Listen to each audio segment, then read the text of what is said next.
Ho, ho, ho. What's up, everybody? I'm your host, the shopping mall Santa, who needs a break from these damn kids. And that is my co-host, a demon-sponsored serial killer who's back from the dead. And welcome to the Grindhouse Syndicate Christmas Special, where today we cover one of the best and newest edition of Christmas horror movies, Damien Leone's Terrifier 3. And speaking of Terrifier 3, we are giving away this awesome 4K HD Blu-ray steelbook. All you gotta do is comment on the Facebook, Instagram, or YouTube episode what your favorite Art the Clown moment is from any of the 3 Terrifier movies. Now, I suggest you be funny and unique because we are going to pick our favorite one at the end of the week. We also have a Terrifier 3 DVD that I had to use to write this episode. It is a long story and shipping problems and everything. But the first person that hits me up for this DVD gets it. Free and clear. It's yours. I would like the DVD. You don't count. You don't count.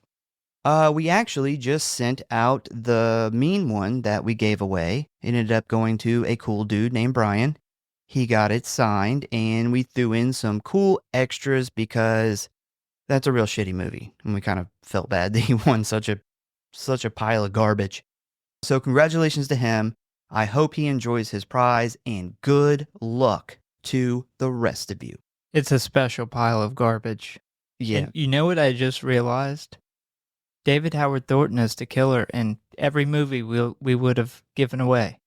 Oh, yeah, good point. 3 movies. Technically 3 movies. Yep. And yeah, that's a good point. Also, just a reminder, this is our last episode of the year. We're going to take a little time off to enjoy Christmas and New Year's with the family, but we will be back in early January with our top 10 list of 2024. So keep an eye out for that. And we may possibly do a fresh meat review on Nosferatu. We'll see how the schedules shake out. But yeah, so that's kind of the lowdown on what is going on with us. I can't believe they're releasing Nosferatu on Christmas. Seems like such a weird day to release a movie. Yeah, I wonder how many people go to the movies on Christmas. Can't be that many. Well, you would think that, but other movies have done the same thing, and this is a big movie, so if it was really like that bad of a time to release it, would they release it on Christmas? I mean, they probably make some money. I would assume. Oh, yeah, I don't doubt that they're going to make some money, but I think most of their money is going to be made from the 26th and on. It is weird though, because it would make more sense if Christmas landed on a Friday, but it's what, Wednesday? Christmas Day is Wednesday this year. So it's kind of a weird day because typically movies drop, maybe Thursday or Friday, right before the weekend, because a lot of people are going to go see the movie on the weekend. But this is kind of in the middle of the week. Yeah, it's just like, a great example is us. We're big horror fans. We would go see that opening day, but I can't. I got kids. I got a family. There's, I wouldn't. It's just, you can't do that on Christmas. And I know there's a lot of other people who would go see it opening day, but they have family stuff. I'm shooting for the day after Christmas. That is my goal. I would say if I don't make it then, it'll, maybe be the day after Christmas, but I do want to get there fairly soon. So when we did the review for Terrifier 3, you said, I think we have a new best horror Christmas movie. Now, we've covered some Christmas horror movies last year. We covered some Christmas horror movies this year. Do you still stand by that statement? I do, as far as ratings Really? for me. Okay. Look, I love this franchise. I mentioned it before when we covered the other movies. When I seen the first Terrifier, you were in Alaska, or Iraq. I don't remember which one it was. Two very different places. But I remember telling you, like, hey, you got to check this out. Like, there's some fucking incredible kills, and the killer in this movie is probably one of the very few slashers in this decade that has a chance to go down as something special. Although I never dreamed that would actually happen, because that's before it gained a huge cult following.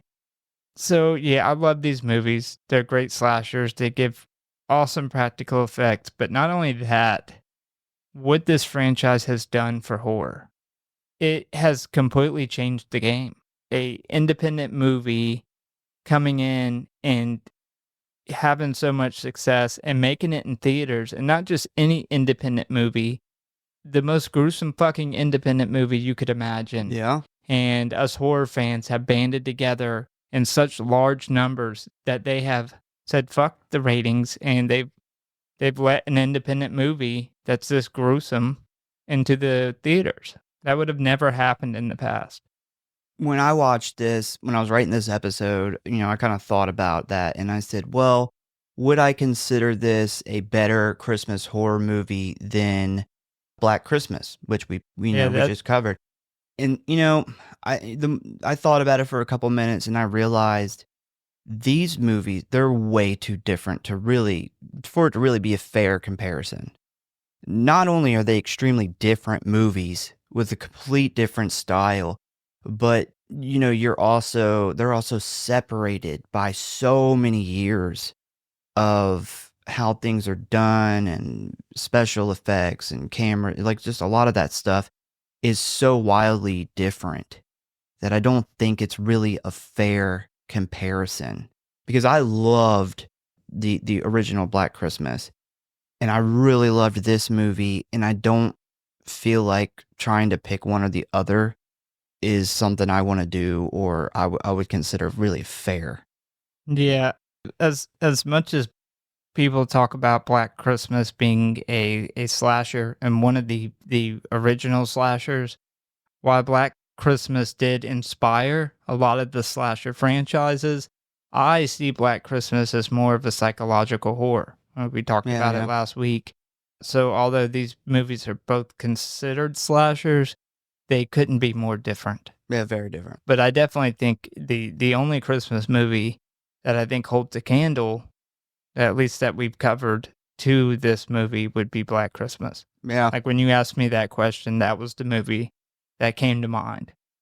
Yeah, I feel like, I could wake up, one day and feel like watching Terrifier 3 for Christmas, and I might wake up the next day and feel more interested in Black Christmas because that's just the kind of mood I'm in. Yeah, it's like music. Yeah. Yeah, I hate the question, what's your favorite band, or it's hard to say because it depends on your mood, and it's the same way with movies. I have a de facto answer for what's your favorite horror movie, but in reality, it really comes down to your mood. All right. So with that being said, let's jump in to Terrifier 3. Hello, boys and ghouls. If you want to stay up to date on what's going on with the show, talk about or submit your movie requests, or just say die, then I got good news for you. You can always find us at one of our social media accounts or our official website at Grindhouse.Horror.Pod.com, Facecrook at the Grindhouse Syndicate Horror Podcast, Instascam at Grindhouse.Syndicate.Horror.Pod, and many gore, which you can always find links for in the show notes, as always. And you know what I always say, the morgue, the merrier. So please subscribe or follow for alerts on new episodes. Now, back to the show, kiddies. Frights, camera, action. And if you really love us and don't want us to get coal in our stockings this year, give us a review. So Terrifier 3 is a 2024 American Christmas supernatural slasher film written, edited, and directed by Damien Leone. It is the sequel to Terrifier 2 and the third installment in the Terrifier film series. The film stars David Howard Thornton, Lauren Lavera, and Elliot Fulham. On the days leading up to Christmas, Sienna Shaw attempts to rebuild her life while pursued by Art the Clown alongside his new accomplice, a possessed Victoria Hayes. It was produced by Phil Falcone, with the production being a joint venture with Dark Age Cinema, Bloody Disgusting, and Fuzz on the Lens Productions. The production used 2 makeup teams, Oscar-winning Tinsley Studio and the Tom Savini and Jason Baker-led Colossum Studios. Now, this is the first film in the series to not feature special effects makeup done by Damien Leone. Yeah, I was seeing an interview with him about that, and he said it was really weird, and, he did overlook things, the whole process, but he said the people he brought in were people he trusted and looked up to so much that he kind of just let him. When you got Tom Savini connected to it, like you kind of can't over even if it's your movie, like you can't overstep on Tom Savini and be like, that doesn't look good. I mean, honestly, I can't really say for sure because I've never been in this position. But if I were even better than Tom Savini at special effects and I had him come into my movie, even if I looked at that and be like, man, I could do that better, I wouldn't say anything. I'd just be like, it's Tom Savini, man. Just let him do his thing because it's still going to look good. Well, and the reality is, if you were in that situation, like all the tricks and practical effects that somebody like Damien Leone knows and has perfected, a lot of them originated from Tom Savini. Yeah. Like he was the godfather of a lot of this stuff. And so, I mean, there's just so much respect there. You would just let it go. So it had a budget of $2 million and a box office of $89.7 million. So just for reference, I gathered all of the info for the 3 movies. So Terrifier had a budget of $55,000 and a box office of $422,000. Terrifier 2 had a budget of $250,000 and a box office of $15.7 million. And Terrifier 3 had a budget of $2 million and a box office of $89.7. So we're really seeing some fucking big jumps here. Even with the budget though, between Terrifier 2 and Terrifier 3, I mean they're at the most spending $2 million, and they're making millions and millions of dollars at the box office, just to show how far these movies have come and what they're doing compared to, the budget to make them and then what they're making. Like, fans are really coming out of the woodworks to see this shit. Yeah, I mean, the fact that this got in theaters, I think a lot of people don't realize they hear like an independent movie and they're like, oh, there's independent movies in theaters all the time. But the way most of them get into theaters is they go on the independent circuit, and a big production company will essentially buy the rights and release it in theaters. That's how like the Blair Witch hit big and many other independent movies. Whereas this was not the case. He said actually after the second one, the success of the second one, he said he wouldn't name any studio specifically, but he said pretty much all the big studios came trying to buy the rights to this. And everyone he met with had the same list of demands. They wanted the full character rights. They wanted to essentially be able to cast whoever they wanted. They wanted to suck the life out of it. And the biggest thing is they all said it had to get an R rating, which is why we don't. There's, so many movies that we've covered. You think of all the Friday the 13th in the 80s that got just absolutely obliterated by having to get that R rating. So he said, he's like, if I was like 20, if I was in my 20s, I probably would have. But he's like, I spent my whole career trying to make it. And I got to this point and I'm like, fuck that. I'm not going to sell the rights to this awesome creation. Like, I enjoy it too much. And we rarely get that. Like, a lot of independent movie makers are struggling and they're not super well off. So when they get offered all these millions of dollars, they sell off the rights. So it's a very unique situation, and I'm sure it paid back dividends that he took that risk. And would you say it made $89 million? Yeah, basically $90 million on a $2 million budget. And he owns the rights to it. So following the critical and commercial success of Terrifier 2, Leone began writing for the third film. Leone wanted to feature Victoria more prominently as he regretted leaving the character underdeveloped in the first movie. In several interviews, he stated that the Christmas theme was directly influenced by the 1972 film and 1989 TV series adaptation of Tales from the Crypt. Both featured a story called And All Through the House about a mental patient dressed as Santa on a killing spree. This is Leone's favorite version of the Killer Santa, and the cold open of Terrifier 3 is a homage to it. What makes that real funny is, the Christmas episode of Tales from the Crypt is actually the second episode ever of Tales from the Crypt, which we were doing a Tales from the Crypt series on our Patreon, and it was the second episode that we did. And I don't know if you remember, but I actually told you how much I fucking hated it. Yeah, I wasn't going to call you out, but I didn't know if you were going to put that out there. But yeah, I've heard you multiple times talk about how much you fucking hate that episode. I do. I think Terrifier 3 is a far better just the cold open itself is a far better version of the Tales from the Crypt one. There's some things I just don't like about it, but I was really surprised that he loves that, because I just didn't. I just wasn't with it. But one of the reasons that I hated it was because I don't know if you remember, but I said I felt like I'd seen that same story done over so many times with the mental patient, and comes to the house dressed as Santa and trying to kill, American Horror Story even did a whole thing on it one time. But yeah. Yeah, I don't hate it. It is probably not in my top favorite Tales from the Crypt episodes, but when it comes to Christmas horror, it is one that always comes to mind.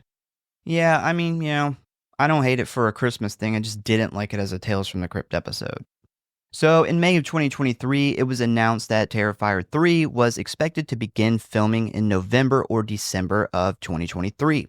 Principal photography began on February of 2024 and wrapped in April of 2024, with additional scenes completed in New York until early mid-June. Leone chose to shoot the film using Panavision anamorphic lenses with the intention of making the film look like a vintage John Carpenter movie. In December of 2023, it was confirmed that Chris Jericho was set to appear. In April 2024, it was confirmed that Daniel Roebuck was set to appear as Santa Claus. In May, it was announced that Tom Savini was set to appear. And in July, it was announced that Chrissy Fox, Clint Howard, and John Abrams were set to appear. Terrifier 3 premiered at Fantastic Fest on September 19th, 2024, and was theatrically released in the United States on October 11th by Cineverse and Iconic Events Releasing, making a whopping almost $19 million in its opening weekend. This is the second unrated film by the MPA to open at number 1 at the domestic box office. Do you want to know what the other movie was? Is it a Jackass movie? No. It was a fucking Beyonce concert. What the fuck? Yeah. Why would they consider that unrated? Maybe because it's a concert, they just didn't rate it. Did Beyonce kill some kids? I don't know. So according to media outlets, the first official screening for the film had 9 confirmed walkouts by the end of the opening scene. Director Damien Leone reported that he had been in talks with legit Hollywood studios who had shown an interest in funding the film, but said after reading the first 5 pages, he knew that they weren't going to let him make this movie. The film was released for purchase on 4K Ultra HD, Blu-ray, and DVD on December 17th of 2024, with Amazon and Walmart both releasing a 4K Blu-ray Collector's Edition Steelbook, and Umbrella Entertainment's Art Attacks Collector's Edition box set, which we both got in on the Umbrella, and we're giving away the Walmart one. So the Walmart one is awesome, though. They were cool. So, as you know, I was updating Umbrella 3 times a day, waiting for some news. And Walmart was the first to actually release, or one of the first to release their art for their pre-orders. And I seen it and I was like, fuck, that looks really good. Yeah, we got it in the mail today. And of course, we drooled over it because it was awesome. The back cover art was actually the shot. It's, art, but he's like covered in the cobwebs, which we see in this movie, which was a great choice.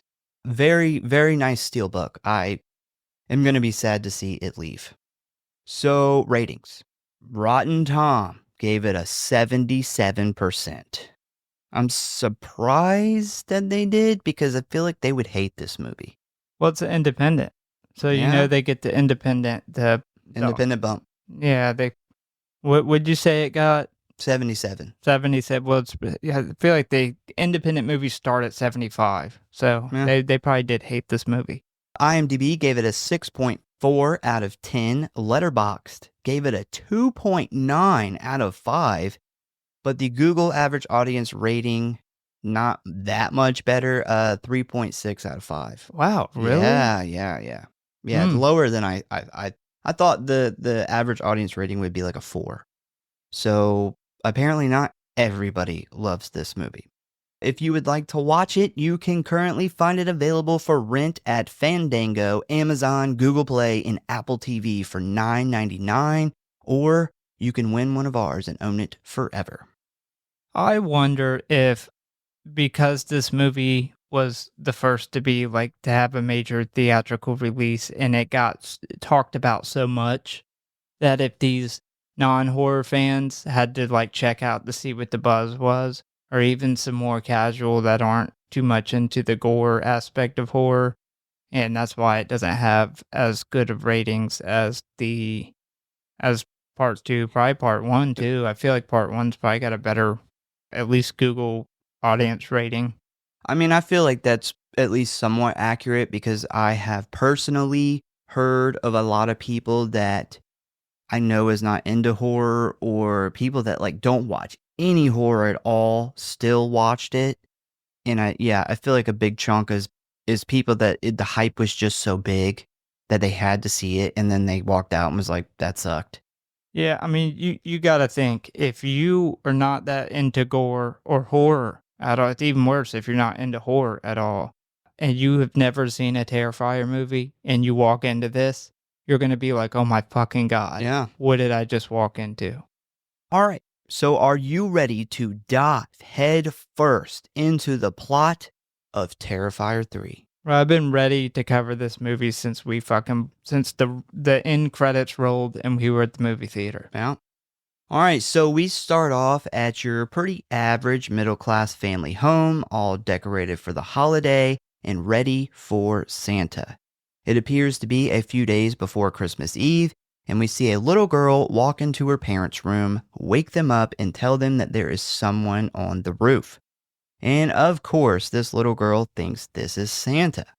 Her mom gets out of bed and escorts her back to her room, explaining that it was probably one of Santa's elves checking to see if the roof was stable enough for Santa's sleigh. As the little girl gets tucked back into bed, she asks her mom if she will leave some milk and cookies out for the elves. Her mom says yes, then heads down to the kitchen. And while down there, she starts to hear a noise coming from upstairs. When she goes to investigate, she notices that the front door is unlocked and slightly open. This immediately kind of freaks her out, but she just assumes her husband left it open by accident and goes back to bed. We then jump back to the little girl as she begins to hear noises again. She gets up and heads downstairs, where she finds who she thinks is Santa putting presents under their tree. She then runs upstairs and attempts to wake her older brother Timmy to tell him the exciting news. but he basically tells her to fuck off, where she then heads back down where she seen Santa just like standing in front of the Christmas tree. So she then hides behind a door as Santa starts digging in his bag of presents. But no, he does not pull out a shiny new bike for little Timmy. He pulls out a motherfucking axe. Maybe he was gonna chop some firewood, keep the family warm tonight. That's what it was. Now, after admiring the axe for a moment, we then see Santa turn around and walk upstairs. The little girl then quietly follows him, very interested in what Santa is about to do. As she stands at the bottom of the steps, she sees him enter her brother Timmy's bedroom. We then hear Timmy awake as he tells his sister to get out of his room, but before he can finish his sentence, he suddenly goes silent and we start to hear the sounds of body parts being hit with the axe. So after a few really squishy sounding hits with the blade, we then see Santa turn off the lights and exit the room, immediately heading into the master bedroom.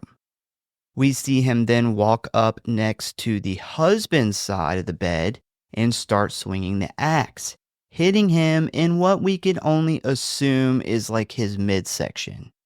Now, we can't exactly see what's going on here because the camera is on like the other side of the bed and the wife's shoulder is kind of blocking the kill, but we see enough to know what's going on.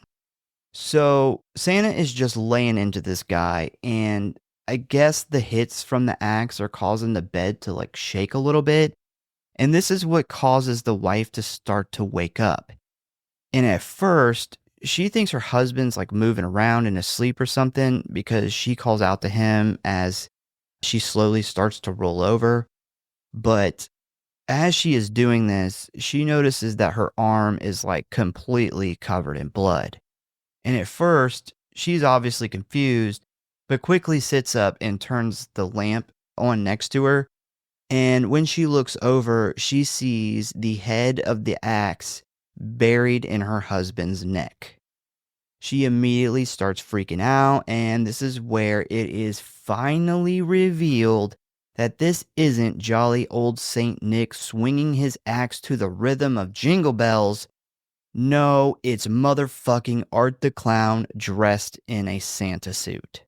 Good shit. Absolutely good shit. Yes. So technically, the first kill of Terrifier 3 is like a 10-year-old kid. Yeah. Who gets not just killed, he gets killed. He gets like ultra killed. He gets killed just as good as the dad gets killed. Yeah. His art did not discriminate. No. It's like I'm not against children. No ageism here. No. Yeah. Great start. Like great. We don't see the kid get cut up, which was, as much as I love gory horror movies, and I even love that he put this in there. It's probably a good call to not show. Yeah, I was fine with it. A 10-year-old kid getting chopped up. We do see the aftermath, though, and it's pretty good.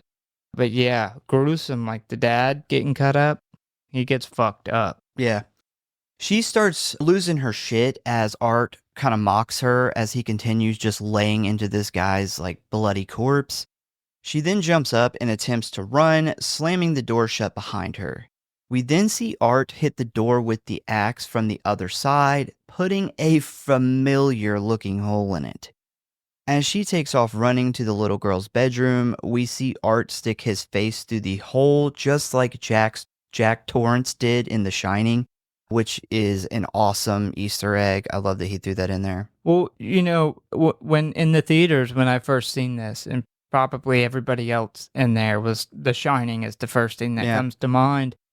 So Damien Leone actually said that this was not meant to be an ode to The Shining. Really? That it was all through the house, the Tales from the Crypt episode, when he looks through the window. Boo.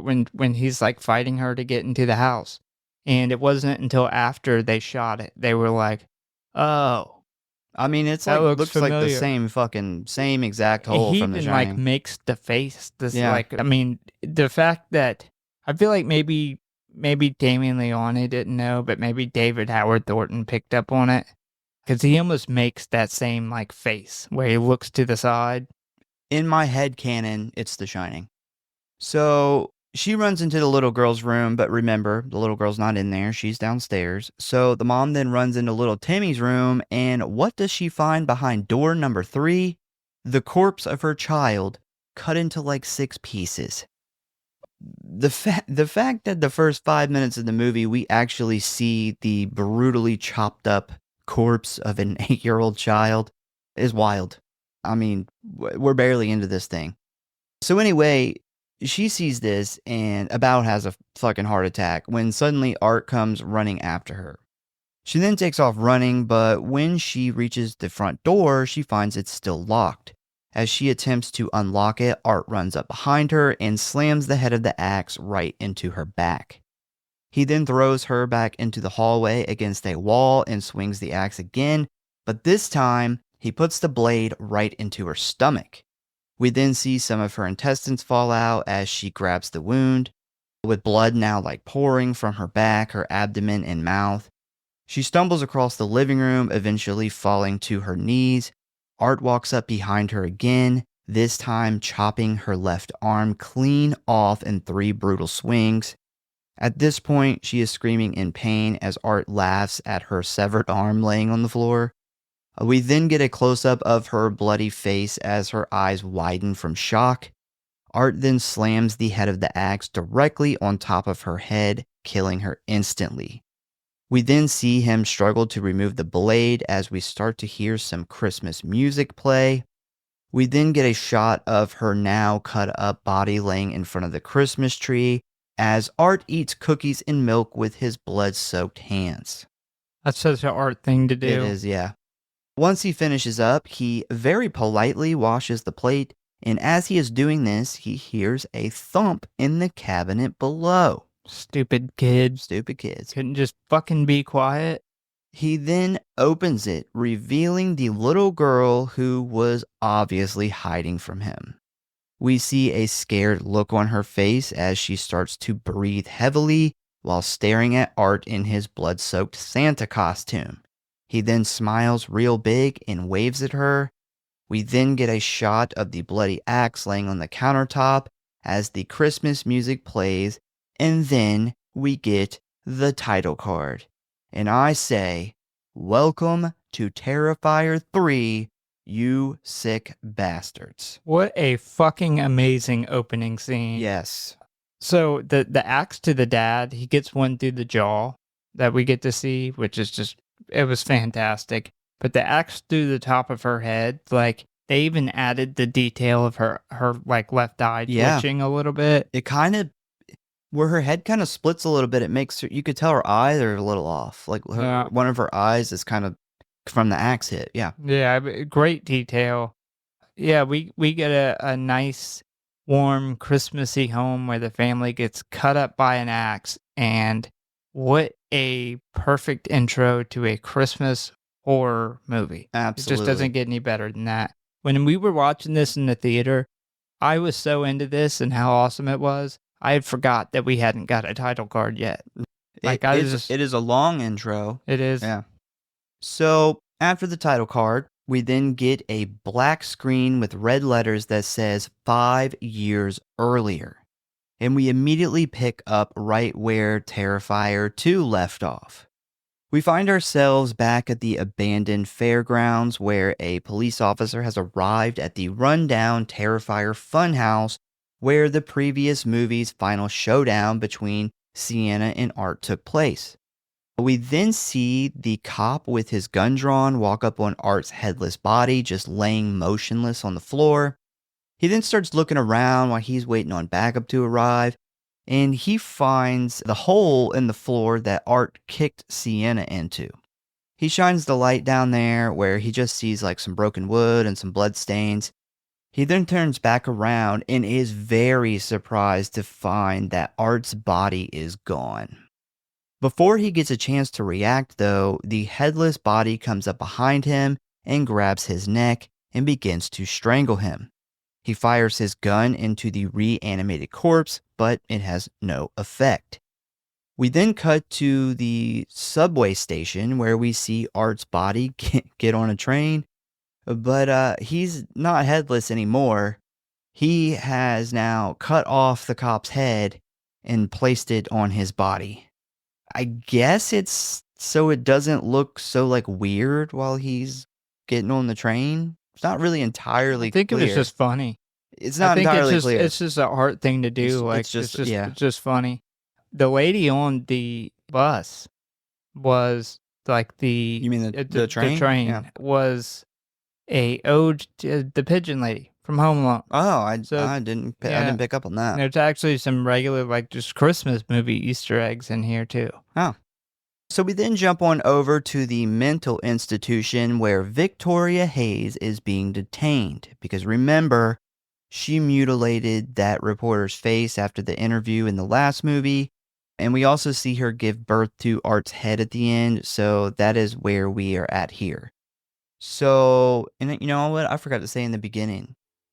If you haven't listened to our Terrifier 2 episode, you should listen to that before you listen to this. Yeah, so there's a lot of questions and theories that we have in that episode that we get some answers to in this. So it's very, very... we did that not long before this came out, like right before we watched it. So it was really cool to get some of those, some clarity on some of those questions we had. So we see Chris Jericho making a cup of coffee at the front desk when suddenly he hears a scream coming from the back. He quickly heads that way where he finds his coworker laying on the floor covered in blood as Victoria sits crisscross applesauce next to her while chewing on some human flesh, and Art's reanimated head just eating the woman's face. For some reason, for me, it's really funny to see Art like as just a head, but he's still doing Art things. Like eating a face. Not having a body is not holding him back. Yeah, he ate Victoria's face. Yeah. That's how her face got so fucked up. He likes to eat faces. I love that they did it in this movie and the second, how they pick up right where the prior movie left off to show how we got where we are when the story of this movie takes place. Not a lot of movies do that, man. Yeah, they typically do the time jump. But. And like when they went and redid the scene of the Terrifier where him and Sienna fought to the death, I thought they did a really good job remaking that set. So as Chris Jericho stands there in shock, Victoria then starts saying "help me" as she laughs hysterically. He then backs up into the hallway where he sees Art's body standing there waving at him. And before he can really understand what he is looking at here, Victoria comes running out of the room and attacks him. He punches her in the face a few times while she is strangling him, but she seems to enjoy it. She then sticks her hand in his mouth and begins to pull his jaw off. And while this is happening, we see Art's body walk over and start to rip the side of his face off. And that is pretty much a wrap on Chris Jericho. This is Victoria's sex life. She's like, punch me in the face before I rip your face off. We then jump back to another subway car where we see a blood-soaked Victoria and Art, who has now duct taped his head back on, sitting there enjoying public transportation, when suddenly a man enters wearing an Art the Clown costume. Because if you don't remember, it's still Halloween. You were telling me the other day about how you really like that they always explain how Art gets like a clean outfit in the beginning of the movie. Yeah, they never do that in movies. Yeah, I agree. It is a great addition. Like he in part 2 he literally goes to the fucking laundromat and washes his clothes. Yeah, like no one ever explains like why Jason had a different outfit in every movie. Like a complete different outfit. Like one point he was like a farmer. I'm telling you, when he kills somebody his size, he takes their clothes. He's like, he's got to. Even if he doesn't need them, he's like, he's got a stash. Maybe he killed like a tall guy that had a suitcase of clothes. Maybe. He's like, when these start falling apart, I'll put a new one on.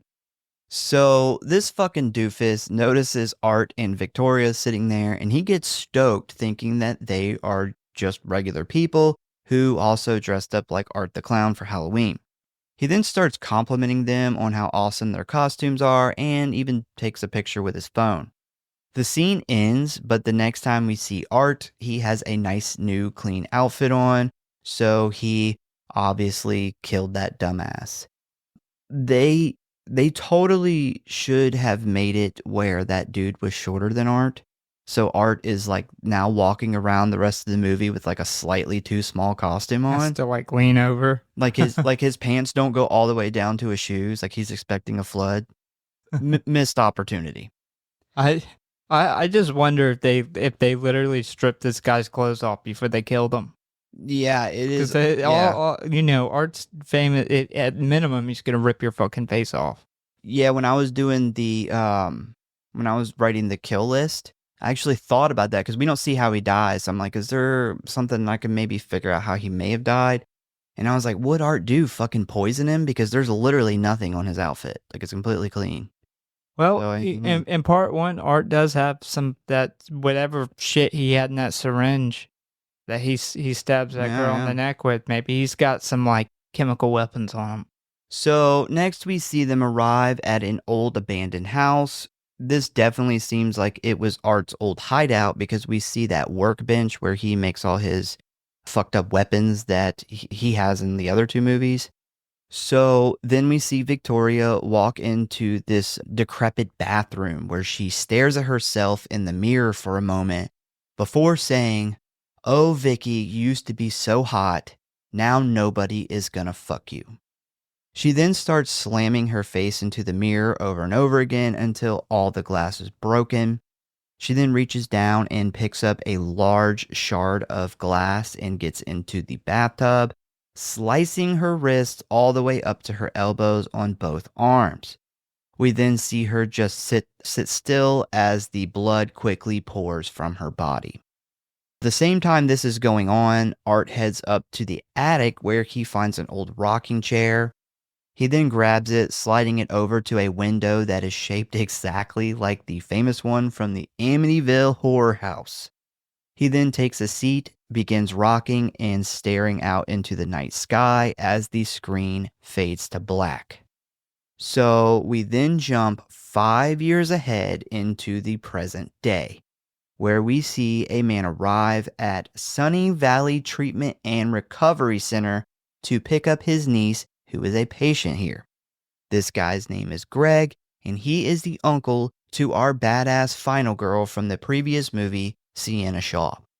And unfortunately for our warrior princess, after the events 5 years ago, she has checked herself into Sun Valley for some pretty severe mental issues. So going back to Victoria slitting her wrist in the bathtub, for one, that fucking set is incredible. I actually watched them on the making of coming in with the vines where they do the 5 years later. That whole thing's great. Really kind of gives off Saw vibes, that Saw 1 vibes. So apparently the attic is a ode to Black Christmas. Yeah. Yeah, we talked about it on the Black Christmas episode because when we seen it in theaters, remember I was telling you, that is immediately what I thought of. And then when we started writing this movie, I was like, holy shit, I got it. So one thing we talked about in the second one was the little pale girl and the glowing eyes, is like the demon. Yeah. So I think it's really important when Victoria slits her wrist in the bathtub. That is her killing off Victoria, the last bit of living Victoria, and fully so from 5 years later, everything on from that, Victoria's dead and her body is essentially just a vessel at that point. And they kind of show that through the glowing eyes. Well, I think that it's not her killing Victoria, it's Victoria. Like, I think the way it works is because we kind of find out later on where this demon kind of takes everything from you to the point where you do it yourself, which is what allows the demon to get in. I don't know. We can agree to disagree. Well, so what I think, when we'll talk about that when we get later, but I think there's a reason that they have to do this to Sienna.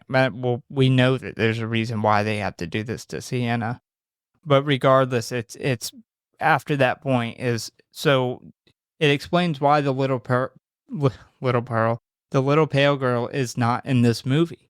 She was essentially the sidekick, but if you remember, the little pale girl wasn't actually there. Yeah, she's not there. Yeah, she would show herself to characters in the movie, but she never physically does anything. She's this entity, and now she's using Victoria as a vessel, so the little pale girl is no longer needed. So, so Uncle Greg picks her up, and on the drive home, he kind of fills her in on the family and what's been going on. And we find out that Greg's daughter, who is Sienna's younger cousin, idolizes her and talks about Sienna constantly. This little girl's name is Gabby, and she's like, I don't know, what do you say? She's like 12, 11, 12 or something around there.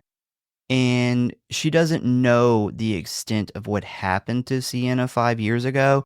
She just knows her aunt, Sienna's mom, was murdered, and Sienna had a lot of mental issues from that. So Sienna arrives at the house where she meets up with Gabby and her aunt Jess. They catch up a bit before Gabby finally pulls her away to show her the room that they have set up for her. And during this scene, we find out that before the whole Miles County Clown incident happened, Sienna and Gabby were pretty close. Next, we jump on over to that abandoned house that we seen Art and Victoria arrive at earlier. But this time, it is the middle of the day, and we see 2 demolition construction workers show up and start inspecting the place. So once they head inside, the older of the 2 men says that he will take the basement in the first floor, while the other guy takes the upstairs. So we then stick with the older guy as he walks around the first floor, and while navigating this, he's like navigating his way through like a bunch of junk that's in there. He notices a light bulb that keeps flashing in this back room. He then walks in there to see what's going on, and what he sees when he steps in the room is wild. So this is the bathroom that we seen Victoria cut her wrists in earlier, but this is 5 years later, so there's like vines and shit all over the walls, leaves and like dirt on the floor, and of course, Victoria's extremely decayed body sitting in a tub of the most disgusting goo you have ever seen.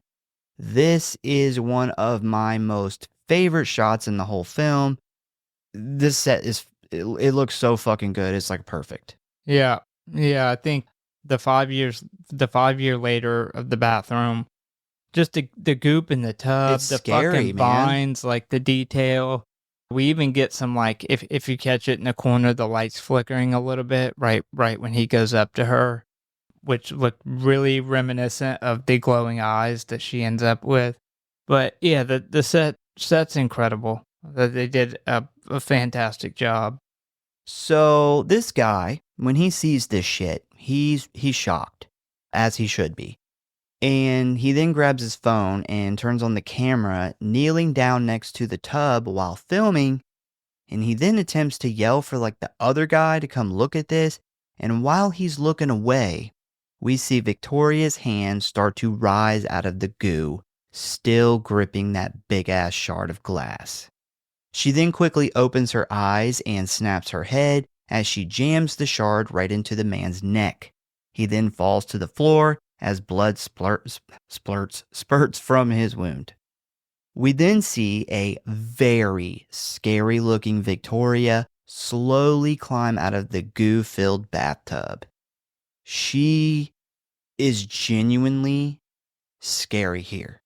Yeah, I was really kind of bummed when I found out that the little pale girl was not going to be in part 3, but I think that Victoria is a much better, much scarier sidekick.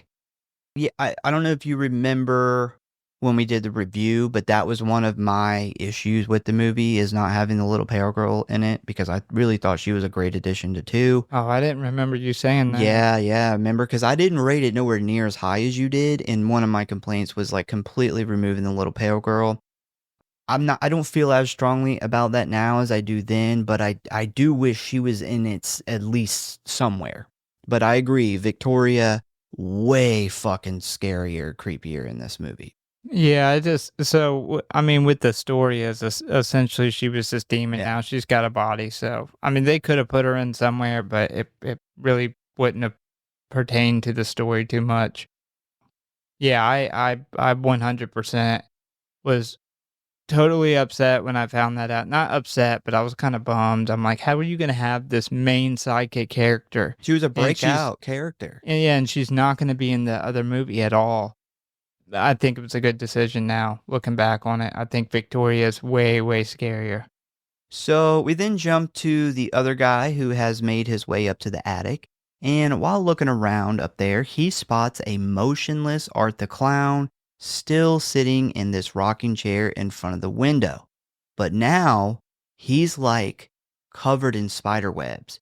So what it looks like here is Art and Victoria went to this house and basically hibernated for 5 years. Bro, they went into rest mode. Yeah, for sure. So at first, because of the spider webs and how still Art is sitting, the guy thinks that this is just some kind of doll or mannequin. So he walks up to it and he like waves his hand in front of Art's face. And at first, Art stays perfectly still. And right as the guy says, "Are you real?" Art grabs his face and shoves him down. Art then starts beating the man and slams him into the floor. And as he is holding him down, we then see Victoria walk into the room. Now, this is where shit gets crazy. So Art then grabs this big-ass nail, stabbing it through the man's hand and into the floor, essentially pinning him there. This is actually one of many in this movie, a reference to a crucifix. Yeah. Which is something that we haven't gotten in any of the other Terrifiers. That is a prominent part of this movie, is references to crucifixion and kind of just religious imagery.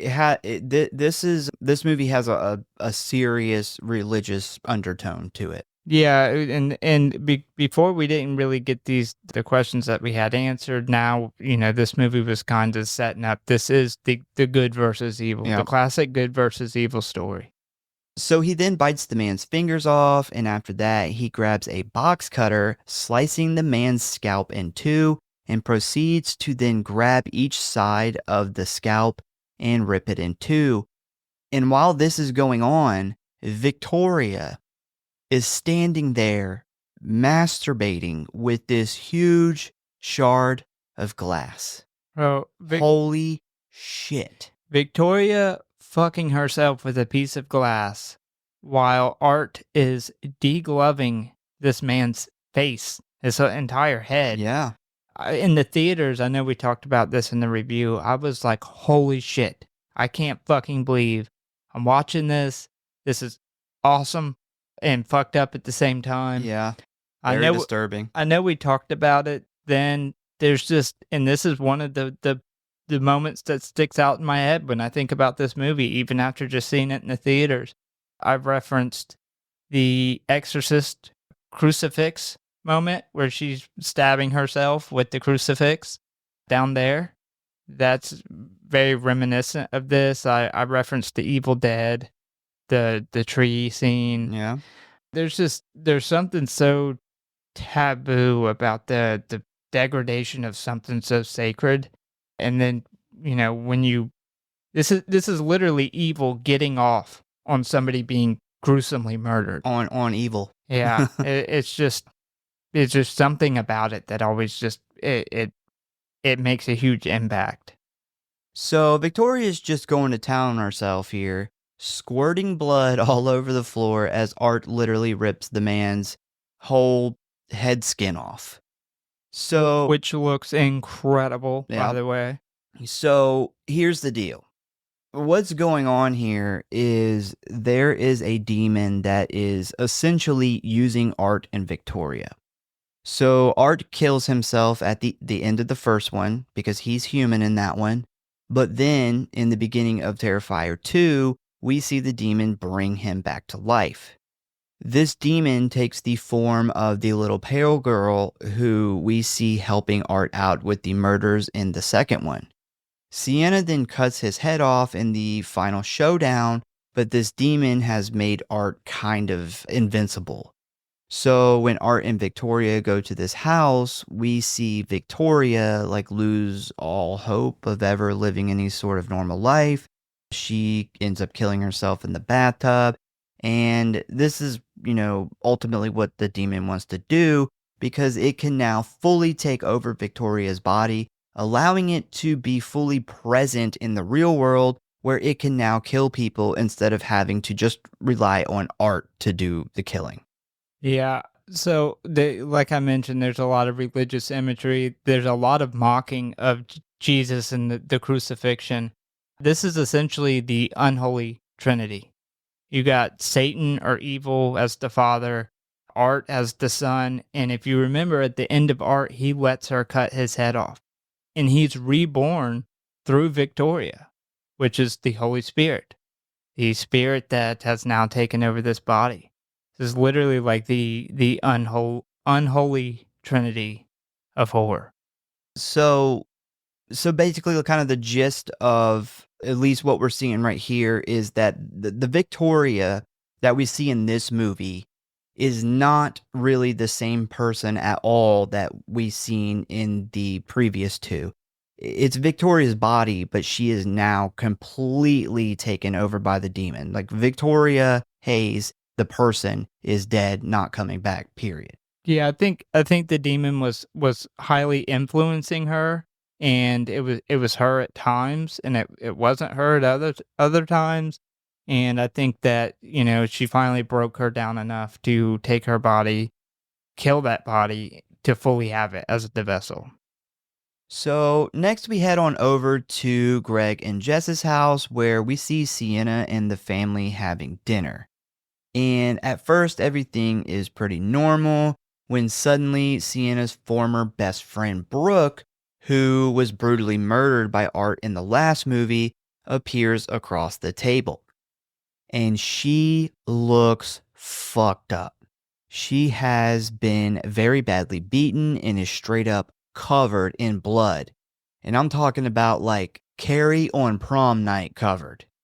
Sienna tries to ignore her because she obviously knows that these are hallucinations, but Brooke starts screaming at her, telling her that she got her killed just like she got her mother killed. Brooke then starts screaming until finally Sienna cannot take it anymore and excuses herself from the table. And you can tell that Jess and Greg are immediately concerned about this, because obviously they have talked about the possible issues with having Sienna at the house. Yeah, I love that they brought back Brooke. Yeah. I don't know if you remember, that was one of my favorite kills of part 2. So glad they brought her back. But man, you can tell through this scene, Sienna is not doing very good.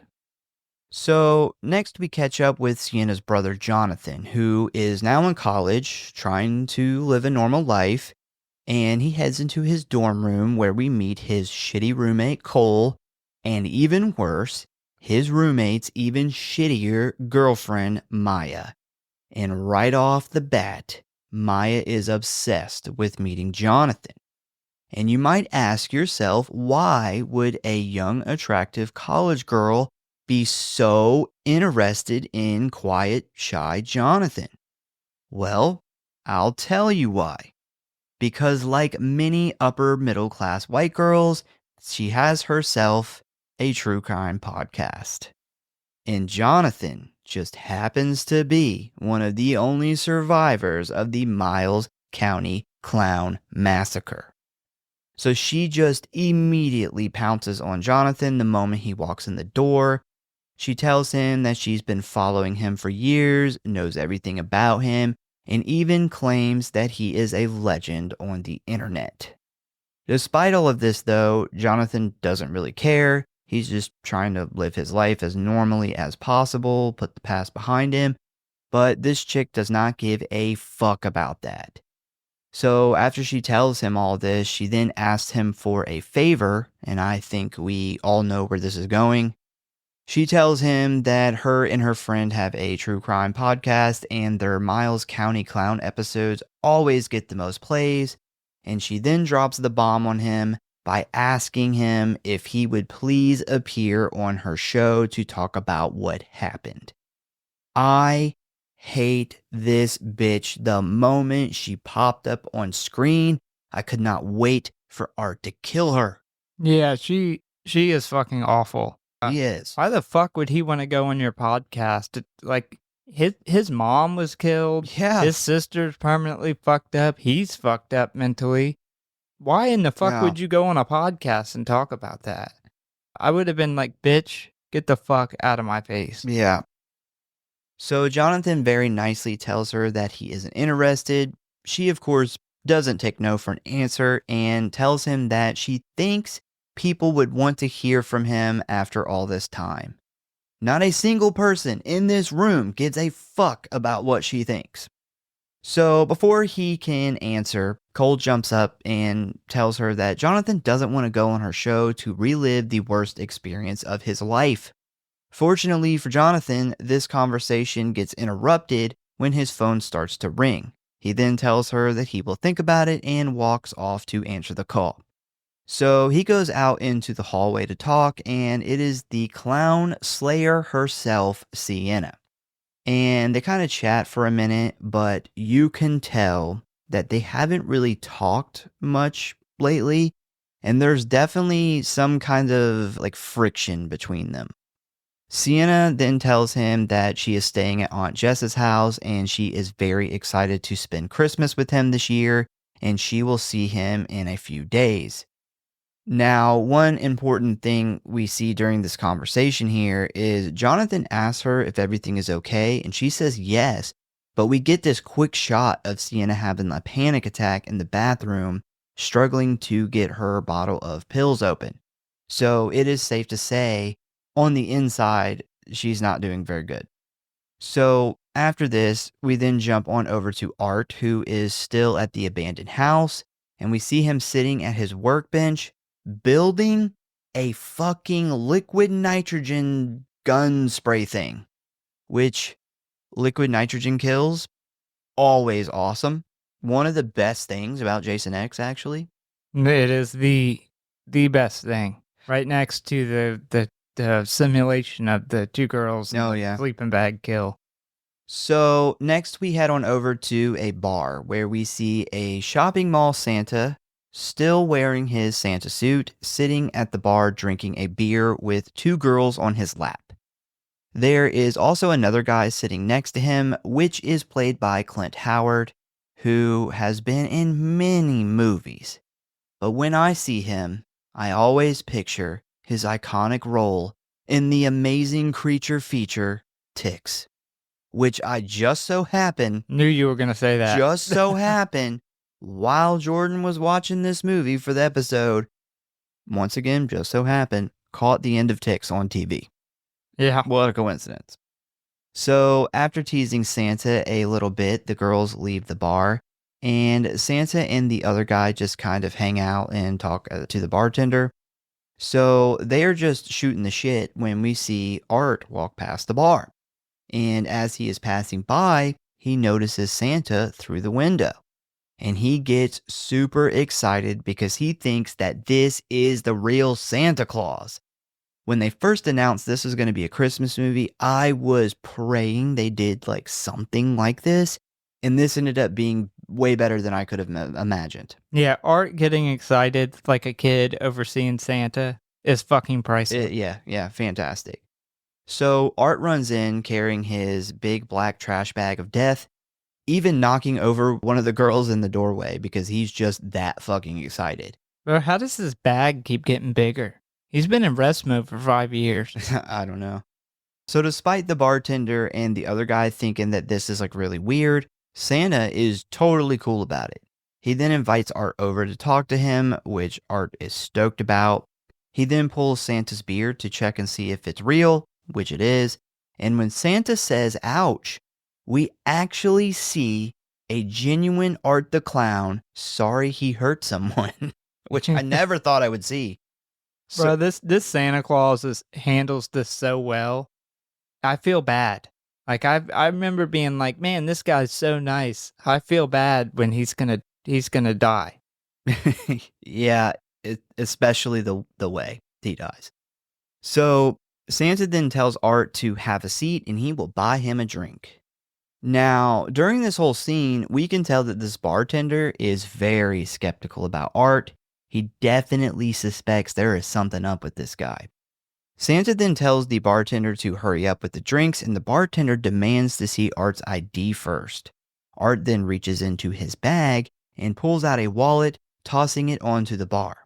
The man then looks at it, and we see that it's the ID of the older demolition man that Victoria killed earlier. And what makes this scene so funny is that this is an ID of a black man who looks nothing like Art. I mean, Art's face is painted.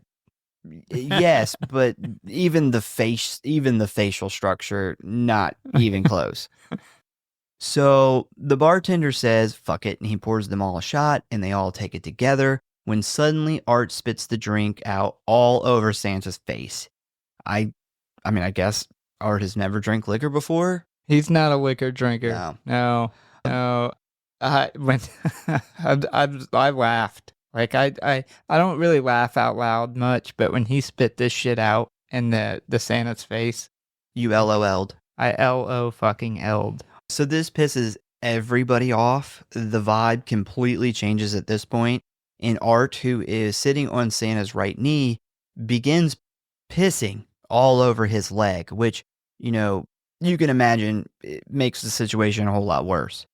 So Santa fucking loses his shit over this and jumps up and attacks Art. But before things get too out of control, the bartender jumps in and pulls Santa away. But at this point, he has had it with Art and he attempts to throw him out of the bar. Art then starts digging through his bag, and the bartender is like, fuck it, I guess I'm gonna have to physically remove this guy from the building. And as he is walking towards him, Art suddenly pulls out a gun and shoots the man in the neck. Santa quickly changes his tune as Art then shoots Clint Howard in the head, killing him instantly. And Santa is freaking the fuck out, saying like, oh no, please God, no. He's basically begging for his life. A very angry Art then points the gun in his face, and Santa is offering like his hat, his coat, his everything. Take my Santa suit. It's the most expensive thing I got. He's like, do you want to fuck Miss Claus? I can set that up. He's like, have you ever fucked an elf? It's fucking magical, man. You got to try it. I absolutely love that Art uses guns. Because most killers are either like melee killers, they use weapons, or you have knife killers, or you have gun killers.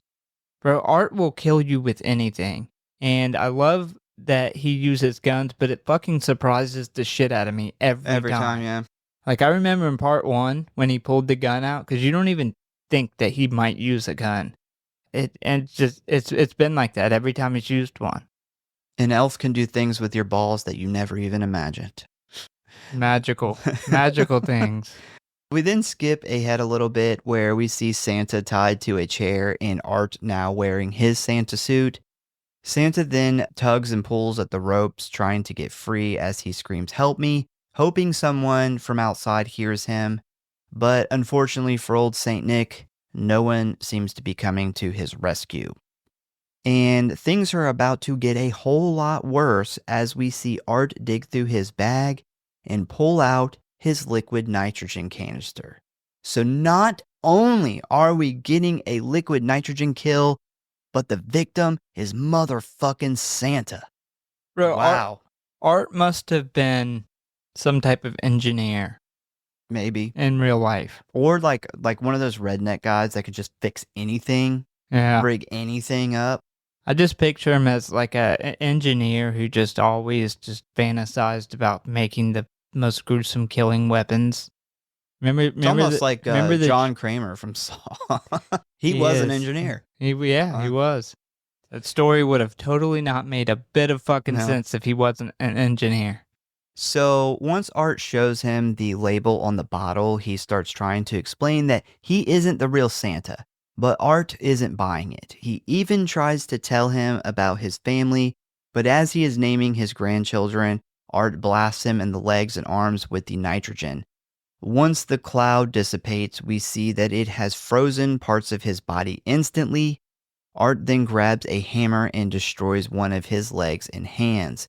And one thing, and I think we talked about it in the review, was how this was by far the most realistic liquid nitrogen kill we have probably ever seen. Yeah, it's good. And that hammer is not just a regular hammer either. It's I don't know what it's called. Imagine a pick hammer. It's not a claw hammer. It's got like a fucking pick on the end of it. And man, it's pretty gruesome. Yeah, like the liquid nitrogen in this scene, like it doesn't like freeze the whole body part solid like we've seen in many other movies. It kind of really kind of freezes maybe like a couple of layers like of the skin, but when stuff breaks off, it doesn't like the whole thing shatter. Yeah. Pretty much the outside of it shatters. So after he has some fun with the hammer, we then see him spray Santa in the face with the nitrogen, freezing his face in place. Art then grabs the hammer again, and we get the part that we have all been waiting for. Art then bashes his face in, and it looks fucking awesome. Like his second hit, we see the skin on half his face break off, and you can see like all the bones and tissues like underneath the skin. His fucking eye even like shatters, so all you see is like the bloody eye socket. Yeah, one thing I love, well, I love everything about this kill. Another thing I love is the fact that his other eye on his non-broken side of his face is still moving. Yeah. So they're telling you he's alive during having this fucking. It gave me like House of Wax vibes. Oh yeah. When the guy they pull the wax or they pull his cheek off and you can see his eyes moving. Yeah, it like pulls his whole like skin off. It's very, very similar to that shot. Fantastic kill. So after all this, Santa is still alive. He's just, frozen. And to make matters worse, Art then rips off his real beard. So skin and all. And then jams a fake snowman's nose onto Santa's now very bloody face. So we then get a quick scene of Jess and Greg sitting in bed discussing Gabby's fascination with her older cousin, when Jess then tells Greg that Sienna and Gabby are going to go Christmas shopping tomorrow to buy Jonathan a gift. Greg immediately thinks that this is a bad idea. Jess tries to argue that they will be fine, but he brings up what happened earlier at the dinner table and says, what if that was just the start of what could be serious issues with Sienna? Jess shoots this down though and says that Sienna is healing, and as long as she is taking her medication, she will be fine. We then jump to Sienna, who is laying in bed writing her journal, when we see her remove a letter from the back of it and get lost in thought. Currently, we do not know really anything about this letter, but we will fairly soon. So the next day, we follow Sienna and Gabby as they head to the mall, and we see that there are a bunch of kids there to meet and take pictures with Santa. And we find Sienna and Gabby in a store as Sienna looks at clothes for Jonathan. She asks Gabby if she thinks Jonathan would like this black jacket, but Gabby tells her that he doesn't wear black anymore or listen to death metal like he used to. And this very much surprises Sienna, realizing that her brother has drastically changed and she really doesn't know him very well anymore. So the only cool part about Jonathan's now gone. Yeah. He's fucking useless. Well, this was one of my issues with this movie because I was really looking forward to seeing them two team up against Art again, especially considering now Jonathan is an adult now, and just seeing them so broken and distant from each other was a downer for me. I liked the part 2 where, Jonathan was kind of the brains and she was kind of the muscle, because Jonathan really doesn't help in any of the fights. He's pretty much useless. So with him not being in the movie as much, I mean, she knows now. Like, it's not like in part 2 where he's trying to convince her of this. She knows, so his character's not as needed. Plus, I don't really care for his character as much. I did hate seeing Sienna, like, fucked up. But in real life, this is the reality. Like, we watch these movies, and these people go through traumatic shit, and then they end up winning, and it's like a happily ever after. But in reality, this is more like what would happen. Somebody would be really fucked up from this. I also, and this is like really dumb, but I hate this store. I hate this set. For one, it has fucking pink walls with like almost nothing on it. It also has like 3 clothing racks, and it has like 1 small glass counter with like a lady standing behind it. It just does not look like a real store. Pretty sure they shot this in a real mall. I know they did at least the Santa scenes with the kids.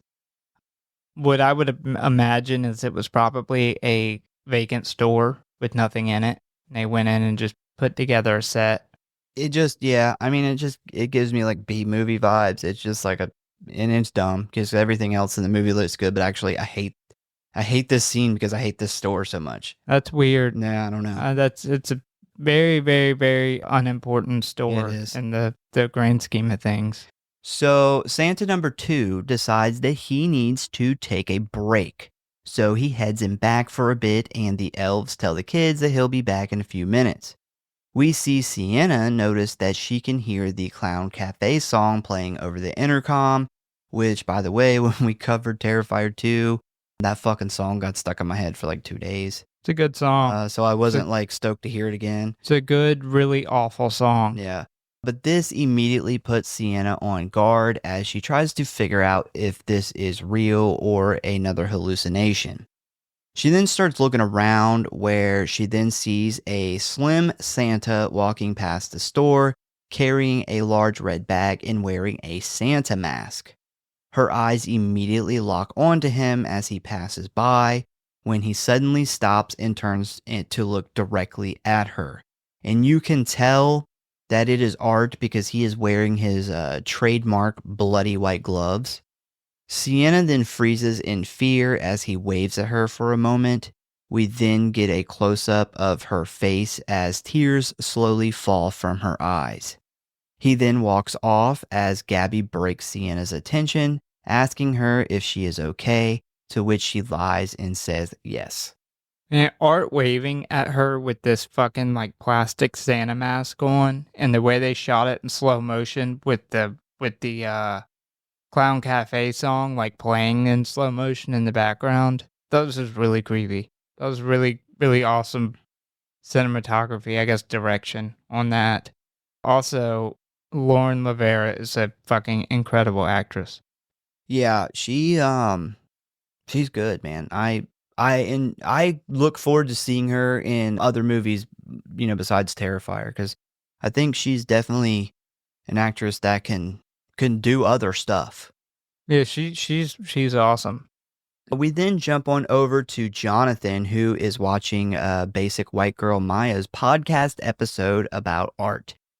And we hear Maya's co-host ranting about how Sienna is the prime suspect in the murders from 5 years ago, and the only reason that she wasn't charged for it was because Jonathan testified on her behalf. Which I think this is a really good addition to the story, because many times I have watched a horror movie and thought about how difficult it would be for some of these final girls to get the cops to believe in some of this shit. Yeah. Like, how do you explain to the police Freddy Krueger, There's been many movies where you're like, yeah, happily ever after, not really. You would be going to prison because you're the only person there and all these people are now dead. Yeah, I remember when we covered the OG Friday the 13th talking about how the cops didn't think this was Alice. Yeah. But while watching this, Jonathan gets interrupted by a phone call from Sienna asking to meet up with her, which he does. And as far as we can tell, this is the first time they have seen each other in a long time, and Jonathan looks very uncomfortable. So, after some very obvious small talk, Jonathan asks Sienna why she had to meet him right now, and she tells him that she was thinking, why doesn't he just come over to Aunt Jess's tonight instead of waiting on Christmas Eve? And he immediately shoots this down by making up a lie and saying he's going to a party on campus.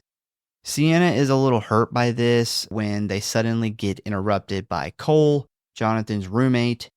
And who is right behind him? Fucking Maya, who is super stoked to see Sienna sitting there and just rudely invites herself into the conversation. So, as she is fangirling out, Jonathan tells her about Maya's obsession with the killings, which totally doesn't please Sienna, but she manages to keep her cool, at least at first. Maya then starts telling her about how the 5-year anniversary is coming up, and the fans are dying to hear from her. They want to know everything about Sienna, especially how she is coping with what happened. And this kind of sets Sienna off, which I don't fucking blame her, man. Like, when somebody else is so excited and happy about literally the worst day of your life and wants to turn your story into entertainment, especially to get clicks, I imagine that's pretty fucking aggravating. Well, the way she worded it too, she said with the anniversary coming up, the fan base is rabid. They would kill for anything. Like, why would you even say it like that? Because she's an like, idiot. That's so just no awareness of your surroundings or the situation. And if I was Jonathan, I would have 100% had her back here. I'd have been like, what the fuck is wrong with you? One thing, too, is she said the 5-year anniversary is coming up. So we know the anniversary of both previous Terrifier movies is Halloween. It's fucking Christmas. The anniversary just passed. Yeah. It doesn't really add up. If it's only been 4 years, then that means the anniversary is almost a fucking year away. So I don't really understand that. Yeah. I didn't. Guess it'd be about 11 months away. Or this dumbass girl fucked up her timeline. Maybe she's referencing like the court. Yeah, maybe. The court stuff.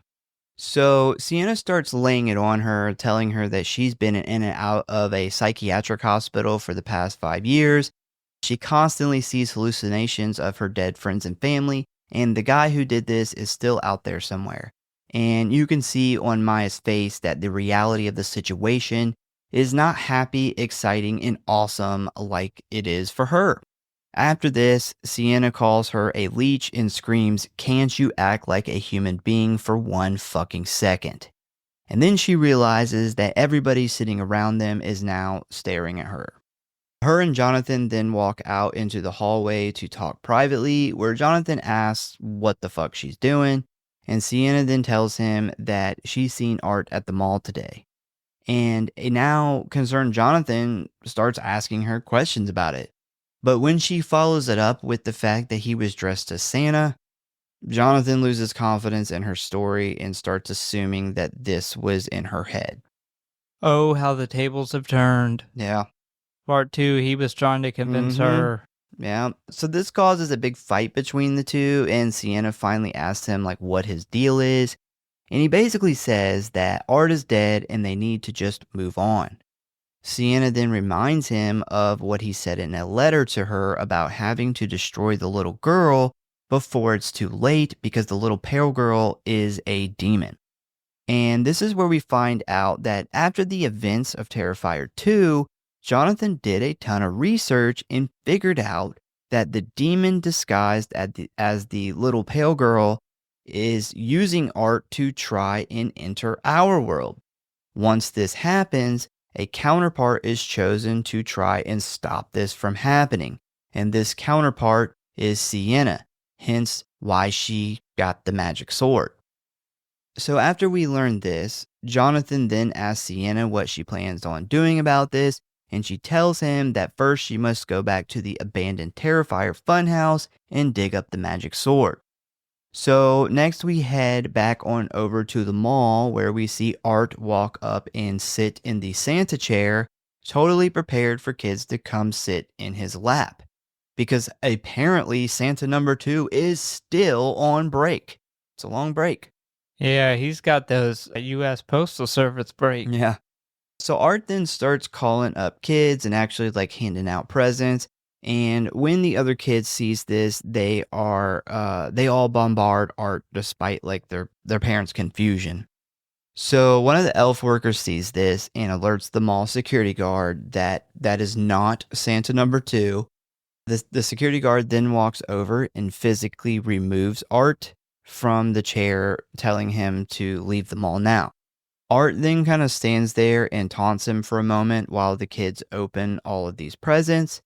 And we then see one little boy tear open a gift, revealing a box. And right as he goes to open this box, we see a huge explosion blowing up the whole like North Pole Santa display, literally killing like fucking 4 kids and their parents. Santa Art just blew up a bunch of fucking kids. How incredible is it that the horror community's support was able to get this in the theaters? You know, this shit right here is the reason that Terrifier has to be an independent film. Because there's no way a studio would let you do this.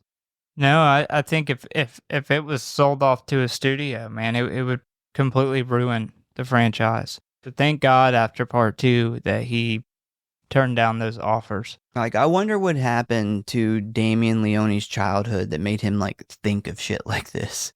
You know, it's really interesting too with the stories coming from set, because it's like these big production companies was like, okay, if you're not gonna sell to us, we're going to try to kill your movie. Yeah. And there was a bunch of these groups, I guess, that go on and check for safety, and they do like chemicals in the blood and stuff like that. And they essentially have all these loopholes where they can shut you down for a bunch of different shit. And Damien Leone said that they were literally on set every single day. They've never been on the set of the first 2 movies. And they would come up with shit like, you know, there's a certain chemical in this blood. Production stopped until you get new blood. And he's like, although it's blood you've used 1,000,000 times, they'll literally shut you down. So it was as if the big production companies literally, that's not his words, that's mine, but it was as if they came together and was like, okay, if you won't join us, we will destroy you. I mean, it's totally believable because, I mean, we've talked about it on the show a few times before. Like, I mean, this is the whole reason, like, Grindhouse theaters even started, because major studios would literally pay theaters to keep independent movies that obviously the studios aren't making money off of, to keep them out of theaters. We've even talked about that of like all the way up into, you know, the 90s and early 2000s that this was very prominently still happening. And that's why when you go see an independent movie in the theaters, it's normally been bought by a big production company that now owns the rights and can give it a theater run. And that's why this movie is so historic and what it did and was able to go into theaters. Despite people on set trying to shut them down every day, they were able to push through, get this thing in theaters, despite all the fucking rage and criticism from the fucking middle class moms out there freaking out about this, and make almost $100 million. So after this, we then get a quick scene of Jonathan returning to his room looking very stressed. And after he takes some medication, we see him pick up his phone and text his Aunt Jess, telling her that Sienna was just here and it is getting worse. He then throws the phone down and begins trashing his room. Later that night, we see Sienna return home, carrying a long box wrapped in wrapping paper, it is obvious that this is the sword, and in order to like sneak it into the house, she has disguised it as a gift. While trying to place it behind the tree, she of course gets caught by her cousin Gabby, who is immediately like, "What is that?" Sienna then kind of just blows this off and heads upstairs to wash the dirt off of her hands. We then cut on over to Art, who has just arrived at this big Christmas party at a college frat house. And because he is dressed as Santa, no one bats an eye as he walks right into the front door. Another very similar Black Christmas nod. Yeah. Him showing up at a sorority house. And while Art is creeping around the party, he comes across Cole and Maya, who are talking in a back bedroom by themselves. And Maya is basically bitching about how Sienna shouldn't have snapped at her like that. And she was basically helping her because, talking about trauma is helpful. What a fucking bitch, man. They wrote her character as absolutely like hateable as possible. Totally. She's like, I was pretty much doing her a favor, letting her talk about her trauma on my show to get likes. She then asks Cole if he thinks Jonathan will still be willing to come on her show because she really wants an interview with someone who actually encountered Art the Clown, the most famous serial killer since Jack the Ripper. And Art, who is standing in the hallway listening to this, is pretty flattered by this statement. She then says that she wants to know what it's like to be in the presence of that kind of evil. What goes through your brain when he is close enough to you that you can feel his breath on your body? When you look into his eyes, what do you see? Cole then laughs at her, saying she sounds like she wants to fuck Art. She then starts begging Cole to try and convince Jonathan to be on her show, and when he doesn't agree right away, she straddles him and begins promising him sexy fun time. So Art, who is still standing in the hallway, hears all of this, and I think she's gonna get her chance to be in the presence of evil. Yeah, I knew as soon in the theaters, as soon as she said, like, looking, like, what do you see when you look in the eyes of pure evil? I was like, please God, let him look her in the eyes before he kills her. So back over at Aunt Jess's house, we see Sienna and Gabby playing a board game at the table when a news report about the mall bombing comes on the TV. And this is where we get our Tom Savini cameo, as he plays a person who is being interviewed about what he saw at the mall today. This immediately catches Sienna's attention because remember, she saw Art dressed as Santa at that very mall today. And when she told Jonathan this, he tried to convince her that it was just another hallucination. But now, thanks to the news report, she knows that it was really him. And this realization sends her into a full-on panic attack. Jess and Greg attempt to calm her down, but she starts telling them that they aren't safe and they need to leave town right now. They think she's just having like another psychotic breakdown, and they try to take her upstairs, but she then starts screaming that they have to call Jonathan. So once things calm down a little bit, Greg calls Jonathan and tells him about Sienna and the explosion at the mall. Sienna grabs the phone and starts telling him it's Art and he needs to come over right now. He then says okay and asks if she managed to get the sword. So after this, Jess gives Sienna some medication to calm her down and help her get some sleep, as Greg grabs his jacket and keys, preparing to drive over to the college to pick up Jonathan. So we then jump on over to the Christmas party at the frat house, where we see Cole and Maya getting it on in the shower. And who do we see lurking around there, digging through his bag of goodies? Art the Clown. And what gift is he preparing to bestow to Cole and Maya? A motherfucking chainsaw. I got so excited, I almost yelled yes in the theater when this happened. Yeah. This whole fucking scene's just incredible. Yeah. We'll get into it. But the whole thing is just fucking the most awesome shit ever. I mean, you got Art with a chainsaw fantastic. But then the person that he's gonna kill is like the two most hated people in the movie. It goes together like fucking peanut butter and jelly. And then you got like they're in the shower, so it's just white walls everywhere. So you're gonna like every bit of blood you're gonna see. I think this this kill was supposed to be like kind of a nod to Psycho, like a modern day Psycho kill. Art then cranks the saw and sends the blade right through the glass shower door, shattering it and almost cutting Cole's hand completely off. Cole and Maya start freaking out, but unfortunately for them, they're like trapped in this shower. Cole tries to fight Art off, but ends up getting his fingers cut off. He then cuts Cole's leg off, causing him to fall to the floor, and now there is nothing between Maya and Art. She's about to get her wish. He immediately, without any hesitation, starts hitting her over and over again with the blade of the chainsaw, and there is blood everywhere. He literally like cuts her tits off, he cuts one of her hands off, he even fucking cuts off her scalp with a chainsaw. It's almost so at one point he's just beating her with this running chainsaw. Yeah. And one of the teeth on the chainsaw blade like catches her forehead, and it literally like cuts, like half of her face falls down when it gets cut. It looks so good. It's awesome. And like the choreography and putting that together and the timing would give me an absolute fucking headache trying to put that together, but it looked incredible. The only thing when I was watching this in the theaters, I was like, this is incredible, but no, you didn't look her in the eyes. And then we get this golden moment.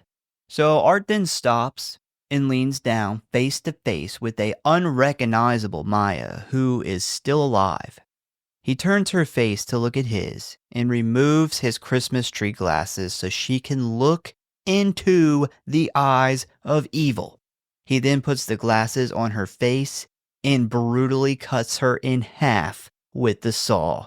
And that is the end of that bitch. When he takes those glasses off, and he even like grabs her by the bottom of the head to get her to look at him, and she opens her eyes and looks at him, I got a warm feeling inside.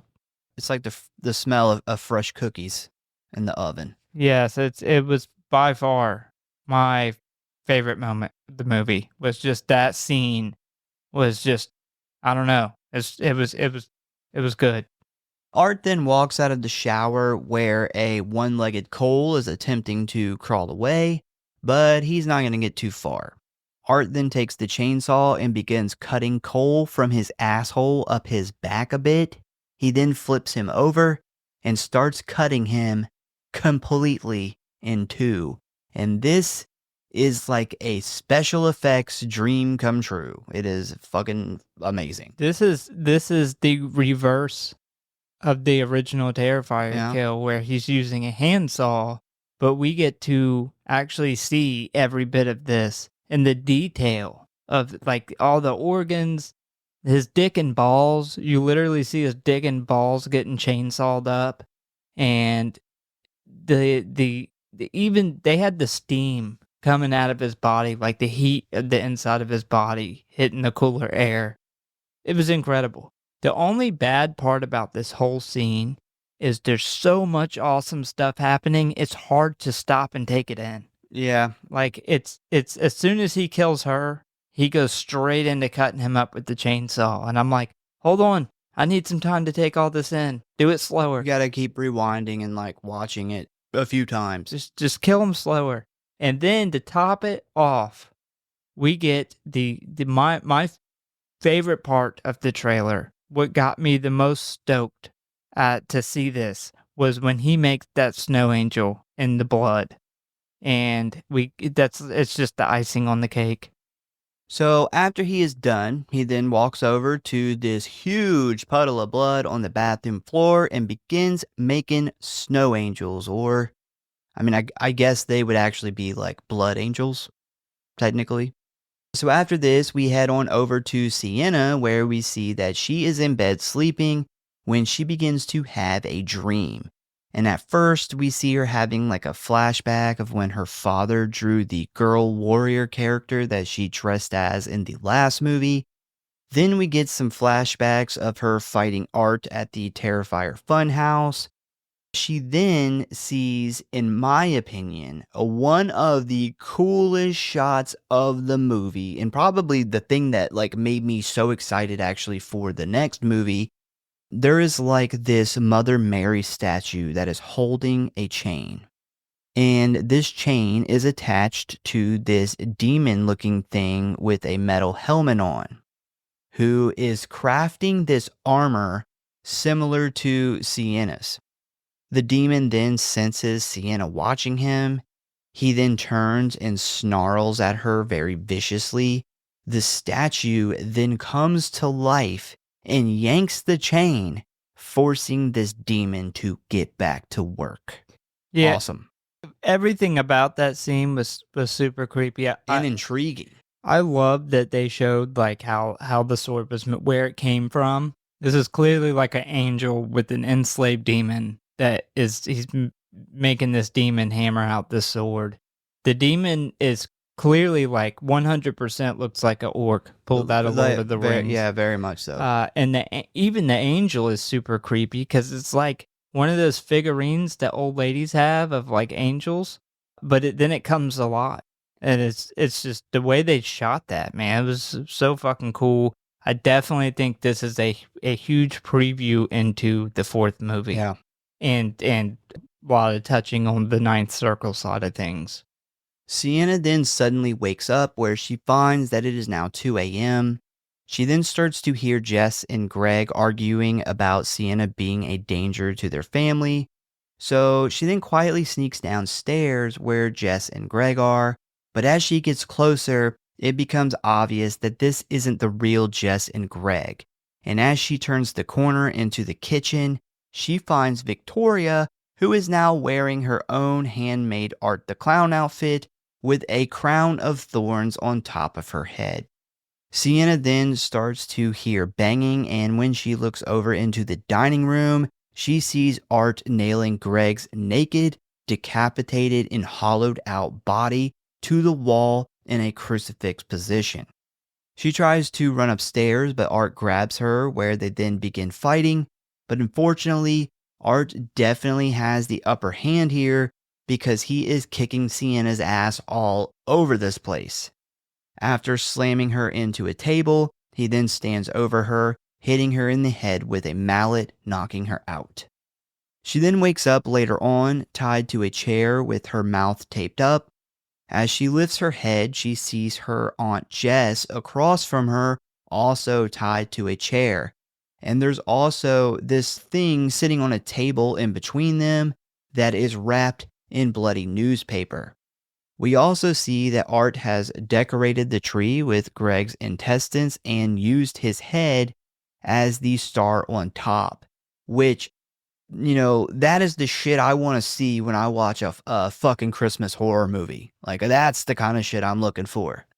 Victoria, who looks and talks like a straight up like demon from hell now. Like, she's gotten more scarier. Rips the tape from Jess's mouth, telling her that as she screams, she's going to rip her tongue out. Jess then asks where Gabby is, and Victoria says, "I thought you would never ask." Art then walks over to the thing wrapped in newspaper, and when he rips the wrapping off, we see that it is a bird cage with a human skull in it that has been slowly devoured by these rats that are also in this cage, which is very dark. Sienna and Jess start losing their minds at the sight of this. Art then beats Sienna with the mallet again while Victoria taunts Jess some more. Art then brings over a large glass tube and a blowtorch. Victoria holds Jess's head from behind as Art prepares the tube, and while he is doing this, Jess looks directly at Sienna and tells her that she loves her and to kill them both and make them suffer. Art then jams this glass tube into Jess's mouth, which, this whole scene, man, I rarely come across something that's hard for me to watch, and this scene is hard for me to watch. Bro, these kills are so creative. Like, that's one thing that I love about this movie, and I loved about the second movie. The original movie is just the kills are great. These movies are clearly known for the gore, and then, you wonder, are they gonna be to top that in the second one? And they do. And then the third one, they've managed to up the ante still, and it's the kills are not just kills for the sake of killing, like, they're really creative kills that we haven't seen. And I give them props for that, because we've had a lot of killing in horror movies. So he's got this glass tube, and he then uses this mallet to beat the tube down into Jess's throat. And this is like insanely brutal. Victoria then walks over with a rat, placing it in the tube as Art fires up the blowtorch. The rats then crawl into Jess's mouth and neck as Sienna fights to get free from the chair. This whole thing, man, it reminded me of 1922. Bro, I was about to say, those rats fuck you up. Yeah, they I don't know what it is, man. It's just, it fucks me up. Your hell is full of rats. Victoria then grabs a butcher knife from the kitchen and walks over to slice Jess's neck open, revealing the blood-soaked rats as they come spilling out onto the floor. Good God. That's all I gotta say. It's just good God. Victoria then rips the tape from Sienna's mouth as she sobs. She then leans in real close and says, "You're no savior." She then removes the blood-soaked crown of thorns and places it on top of Sienna's head, making sure to press the thorns deep into her scalp, causing blood to run down her face. Victoria then tells her that she's going to take everything she loves and then invade Sienna's body. So pretty much what she did to the real Victoria. She then says that she has a confession to make. She looks over at the skull in the cage and tells Sienna that that is not Gabby's head in there.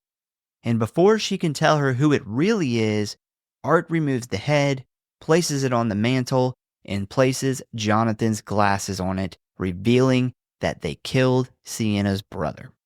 We then see Art bring out a very much alive and seemingly unhurt Gabby. This sends Sienna into a rage, tugging and pulling at the restraints on the chair. Gabby starts freaking out over the sight of her dead, mutilated mother on the other side of the room as Art throws her down onto the floor. Victoria and Art then continue to taunt Sienna, and we see Gabby look over at the boxed up sword that Sienna sat next to the tree. The realization that they have brutally murdered Jonathan sends Sienna into a rage. Victoria starts screaming at her to kill her and let go, allowing the demon that's in Victoria's body to jump into Sienna's. She then grabs Sienna by the neck, setting off some kind of reaction as we see her eyes begin to glow and Sienna goes into this like a trance.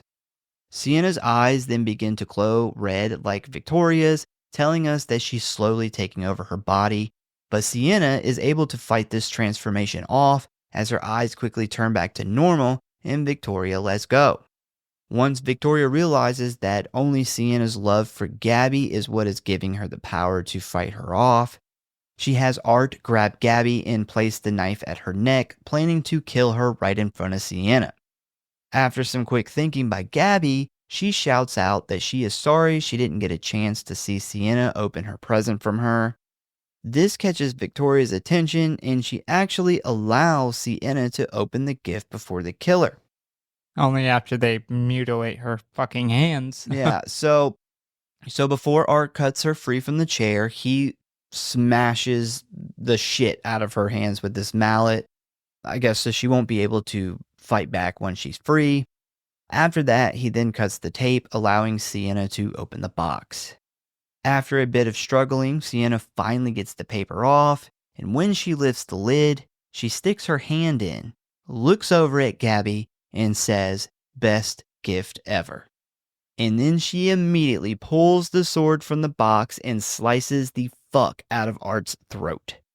She then jumps up and throws the sword like a fucking spear, planting it deep into Victoria's chest.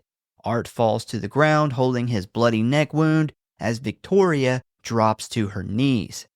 Sienna then pulls the sword from her chest and jams it right into Victoria's mouth before taking a big swing and slicing off her head in one clean motion. Gabby and Sienna then share a hug, assuming the threat is over, but they are wrong as Art comes running at them with a chainsaw.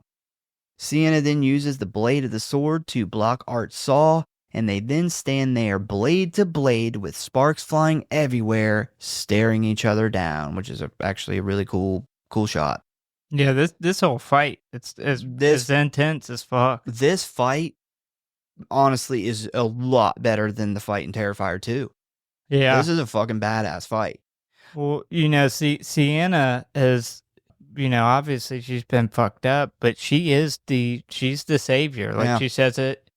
So I don't know if you remember in our episode on part 2, but she drowns in that tank. She dies, and then she needed to die to fully become like the warrior princess, like reborn, aka the savior. And we learn in that they can't kill her. They're not able to kill her, which is why they have to try to break her down to take her body over. Because without her, there's nothing to essentially stop Art. So yeah, like when they're beating her in the head with the mallet and shit, I'm like, man, you would think that would kill you, but you kind of forget after the second movie. In between, they can't kill her. So they then have this badass fight, like all over the living room, with Sienna finally back on her game. This is the Sienna I wanted to see the whole fucking movie, man. Art is then able to knock the sword out of Sienna's hand, causing it to fly across the living room. But Sienna's like, fuck that shit, as she grabs Art and slams him into the wall, causing him to drop the chainsaw. And now that they are both unarmed, they resort to hand-to-hand combat, which at first seems like Sienna has the upper hand, but that doesn't last long, as Art is able to suplex her onto the floor, attempting to push her face into the still running chainsaw blade lying next to them. But right before he is able to pull this off, Sienna grabs his dick and twists. She pulled a Trump and grabbed him by the pussy. She did. I guess it works every time. I was surprised that they had, out of this super intense fight of these two people who essentially can't kill each other. She can kill him with this sword somehow, but he can't kill her. I wonder if he cut Sienna's head off with just some random lady giving birth in the hospital, just pop out Sienna's head. I don't know. Yeah, this is, in all this intense fight, she does a dick grab. She grabs him by the balls. Do what you gotta do. So as expected, Art immediately lets go, falling backwards to the floor.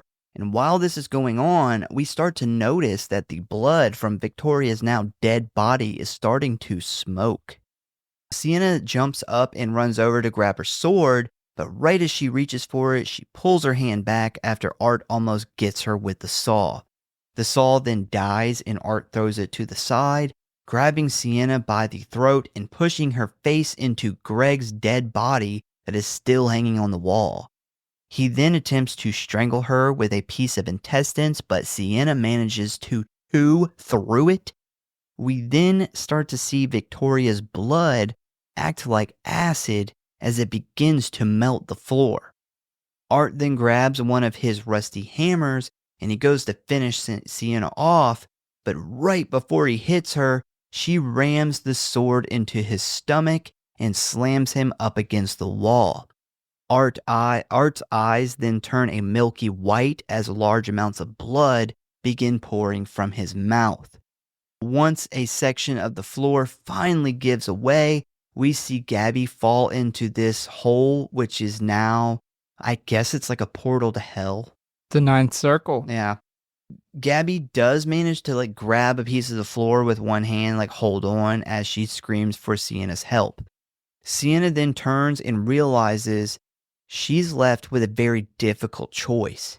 Finally kill Art or save her only surviving family member left. Sienna then makes her choice as she pulls the sword from Art's body and runs over to get Gabby. Unfortunately, though, Gabby's like 4 foot down into this hole, so Sienna can't just like reach down and grab her. So she uses the sword by holding on to the blade and telling Gabby to grab the handle.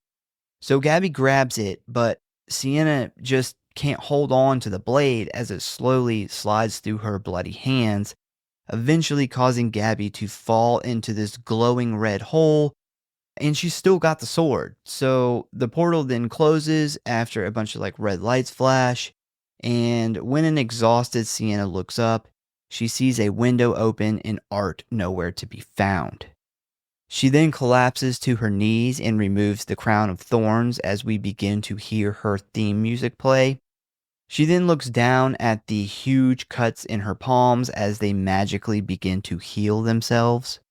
She then lowers her head in defeat as she promises to find Gabby. We then cut to an also very defeated Art as he sits at a bus stop. He then boards a bus where we see a woman reading a book titled The Ninth Circle, which, did you catch the author of the book?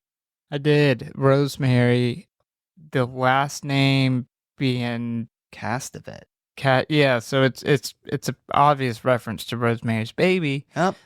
Also, so the bus driver is Phil Falcone, the executive producer. Wow. So, as the now freaked out lady and bus drivers stare at a very bloody Art, he then looks at them, flashes his big smile, and honks his horn as the screen goes black. And that is the end of Terrifier 3. So there's a really interesting Easter egg.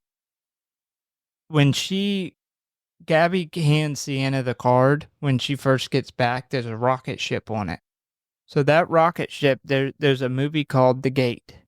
And yeah, so yeah, it's got Johnny Depp in it. Yep.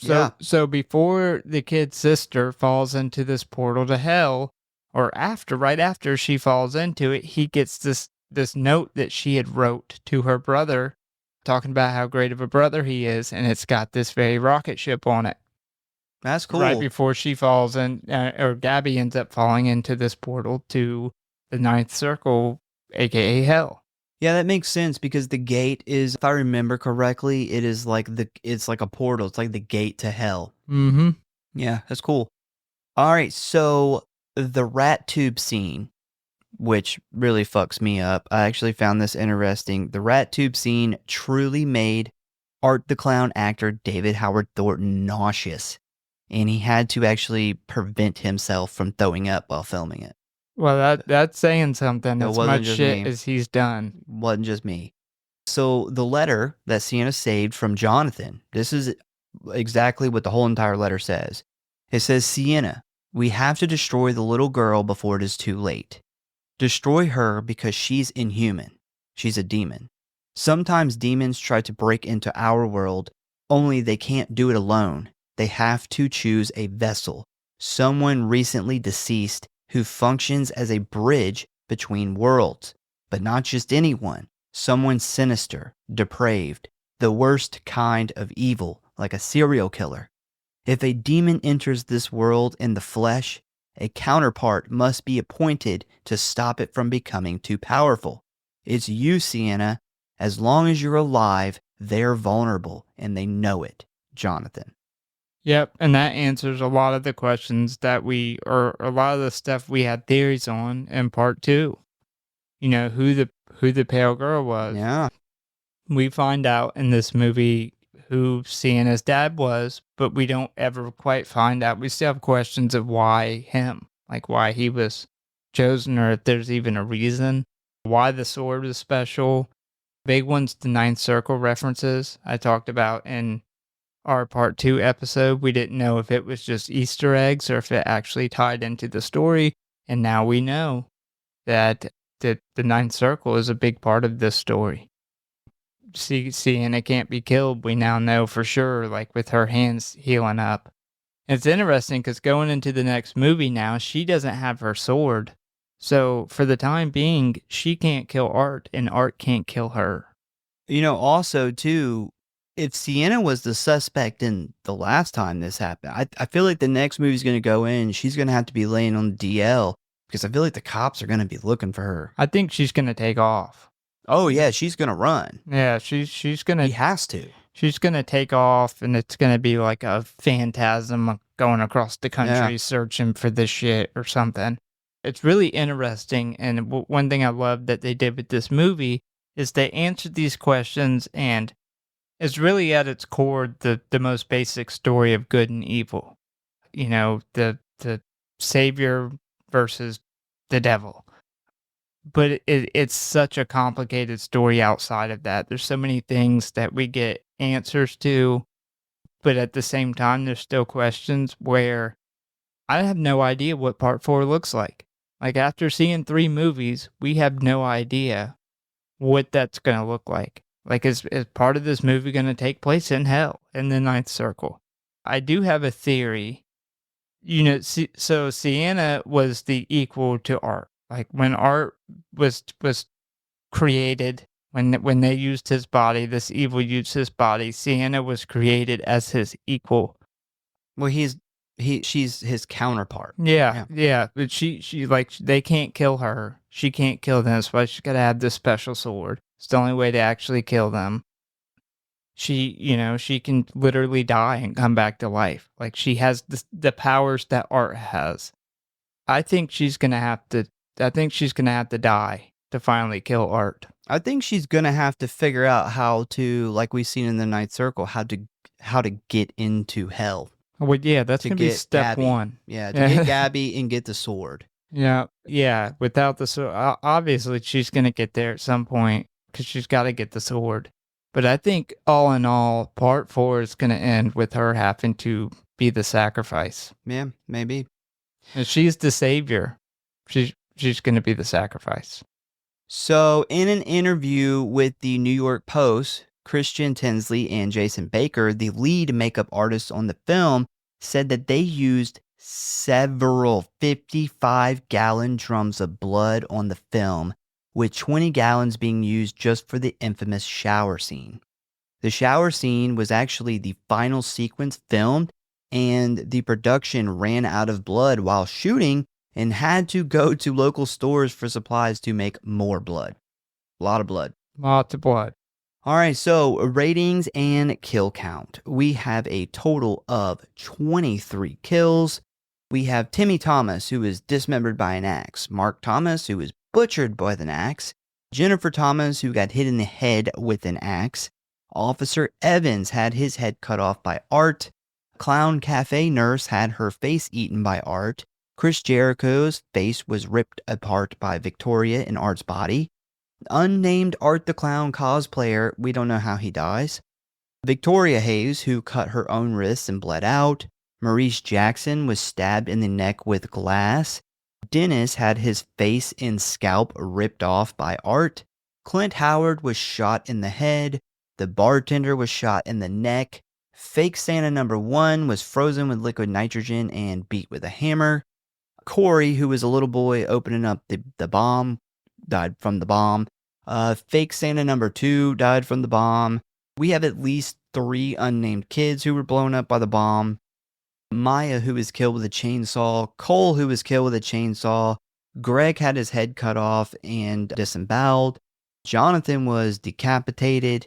And Jess was killed by shoving rats into her body. That was a lot. So, favorite kill?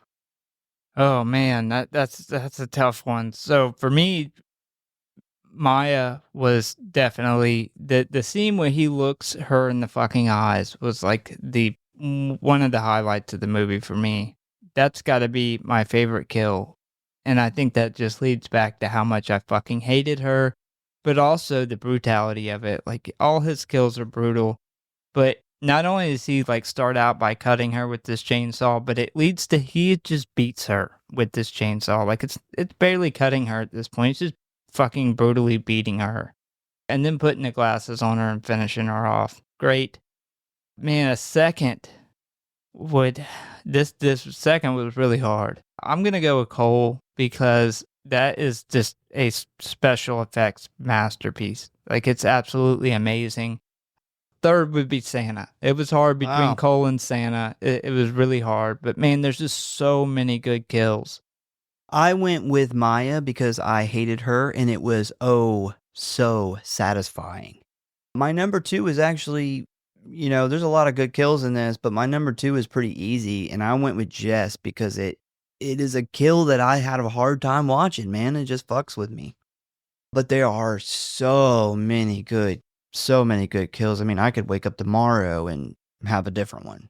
Yeah, I think her kill was great too. There was so much happening at the end of this movie. I didn't even take any notes because you can't really stop because there's literally just so much going on.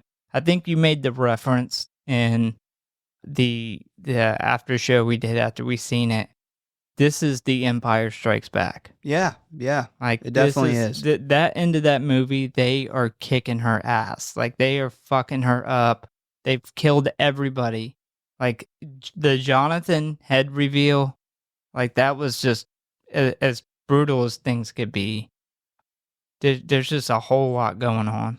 Yeah, I mean, I had made the statement when we originally seen this movie that I liked Terrifier 2 better, and I still stand by that, but I do think that the ending of this movie is better. All right, rating. I went with a 4.8. I stuck with my initial out of the theater rating. I can't remember what I rated the second one. I honestly have a hard time still telling you which is a better movie. I think I may have rated that a 4.8 as well. It exceeded expectation. After the second one was so brutal that I'm like, okay, how can they top this?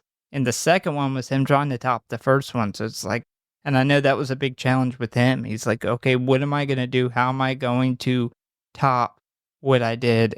I think he exceeded expectations. These movies are known for gore and killing, incredible special effects, extremely creative kills, and they were able to nail that. I think they did a great job advancing the story, but not giving us enough to make part 4 predictable in any way. I love the odes and the Easter eggs to horror and the genre that he's put in all of these movies. Lauren Rivera was incredible as Sienna. David Howard Thornton as Art continues to cement his place as one of the horror greats. Cinematography, just like the second one, top-notch cinematography. And Damien Leone, David Howard Thornton and Damien Leone, those two were like a match made in heaven. I don't think this movie would be what it is without one or the other. I think that was just a perfect match. And then all in all, man, just what this movie and this franchise did for horror. It's really changed the game. Like we talked about with independent movies and somebody being able to get a movie like this in theaters and give the fans what they want. It's rare. I gave it a 4.6, which is slightly higher than what I originally rated it. I do still have the same issue with it that I had when I originally seen it, which is Sienna just being so broken and not really what I was expecting of her after seeing her in Terrifier 2. And I understand it is more realistic, but I'm dealing with a supernatural killer. I don't necessarily have to have the more realistic version. I love how she, finally gets it together and she's a badass, but it is the very end of the movie. And like one of the things that I really hated was like when she sees him in the mall and she literally freezes and she's literally like crying. And I'm like, damn, man, you were just so badass and now you were just broken. And then, like I had, said before, her and Jonathan situation, like I really wanted them to get together. And, we didn't see his death, so I'm really hoping that he's not really dead so we can see him in the next one and maybe then they can team up and get together. But those are my nitpicks with it. Other than that, it's fucking great. So I think with her being really fucked up, I think it's gonna end up making more sense and be better for the story in the fourth one. Because I think the fourth one we're gonna get balls to the wall like badass Sienna the whole movie. Like, and then when we look at it as a whole, it's gonna make sense. Yeah, I mean, I agree. I will say that from my stance, I know a lot of people want to go see Terrifier movies to see art. For me, I'm about 50-50. 50% of it is I want to see art, but I also like the Sienna Shaw character equally. She is a fantastically awesome final girl. So for me to go into this movie and just spend 90% of the movie with her just not being the character that I go to see, it does affect my rating. I mean, it's, not a ton, but it is the only kind of negative knock on my rating. Yeah, I may upset some big time horror fans with saying this, but she is probably in my top 3 final girls. I can see that. I think she's fucking awesome. She's really unique in the sense that she's one of the few final girls that we get that has a supernatural element to her. Mm-hmm. Like, she has the same powers that the villain has in the sense that she can't be killed.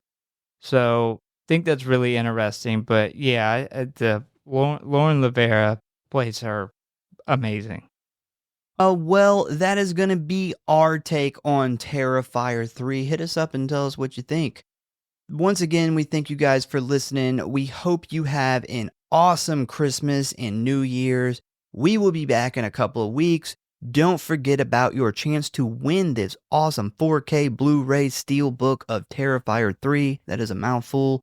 Please give us a follow or like if you enjoy the show. Check out the website. Check out the socials.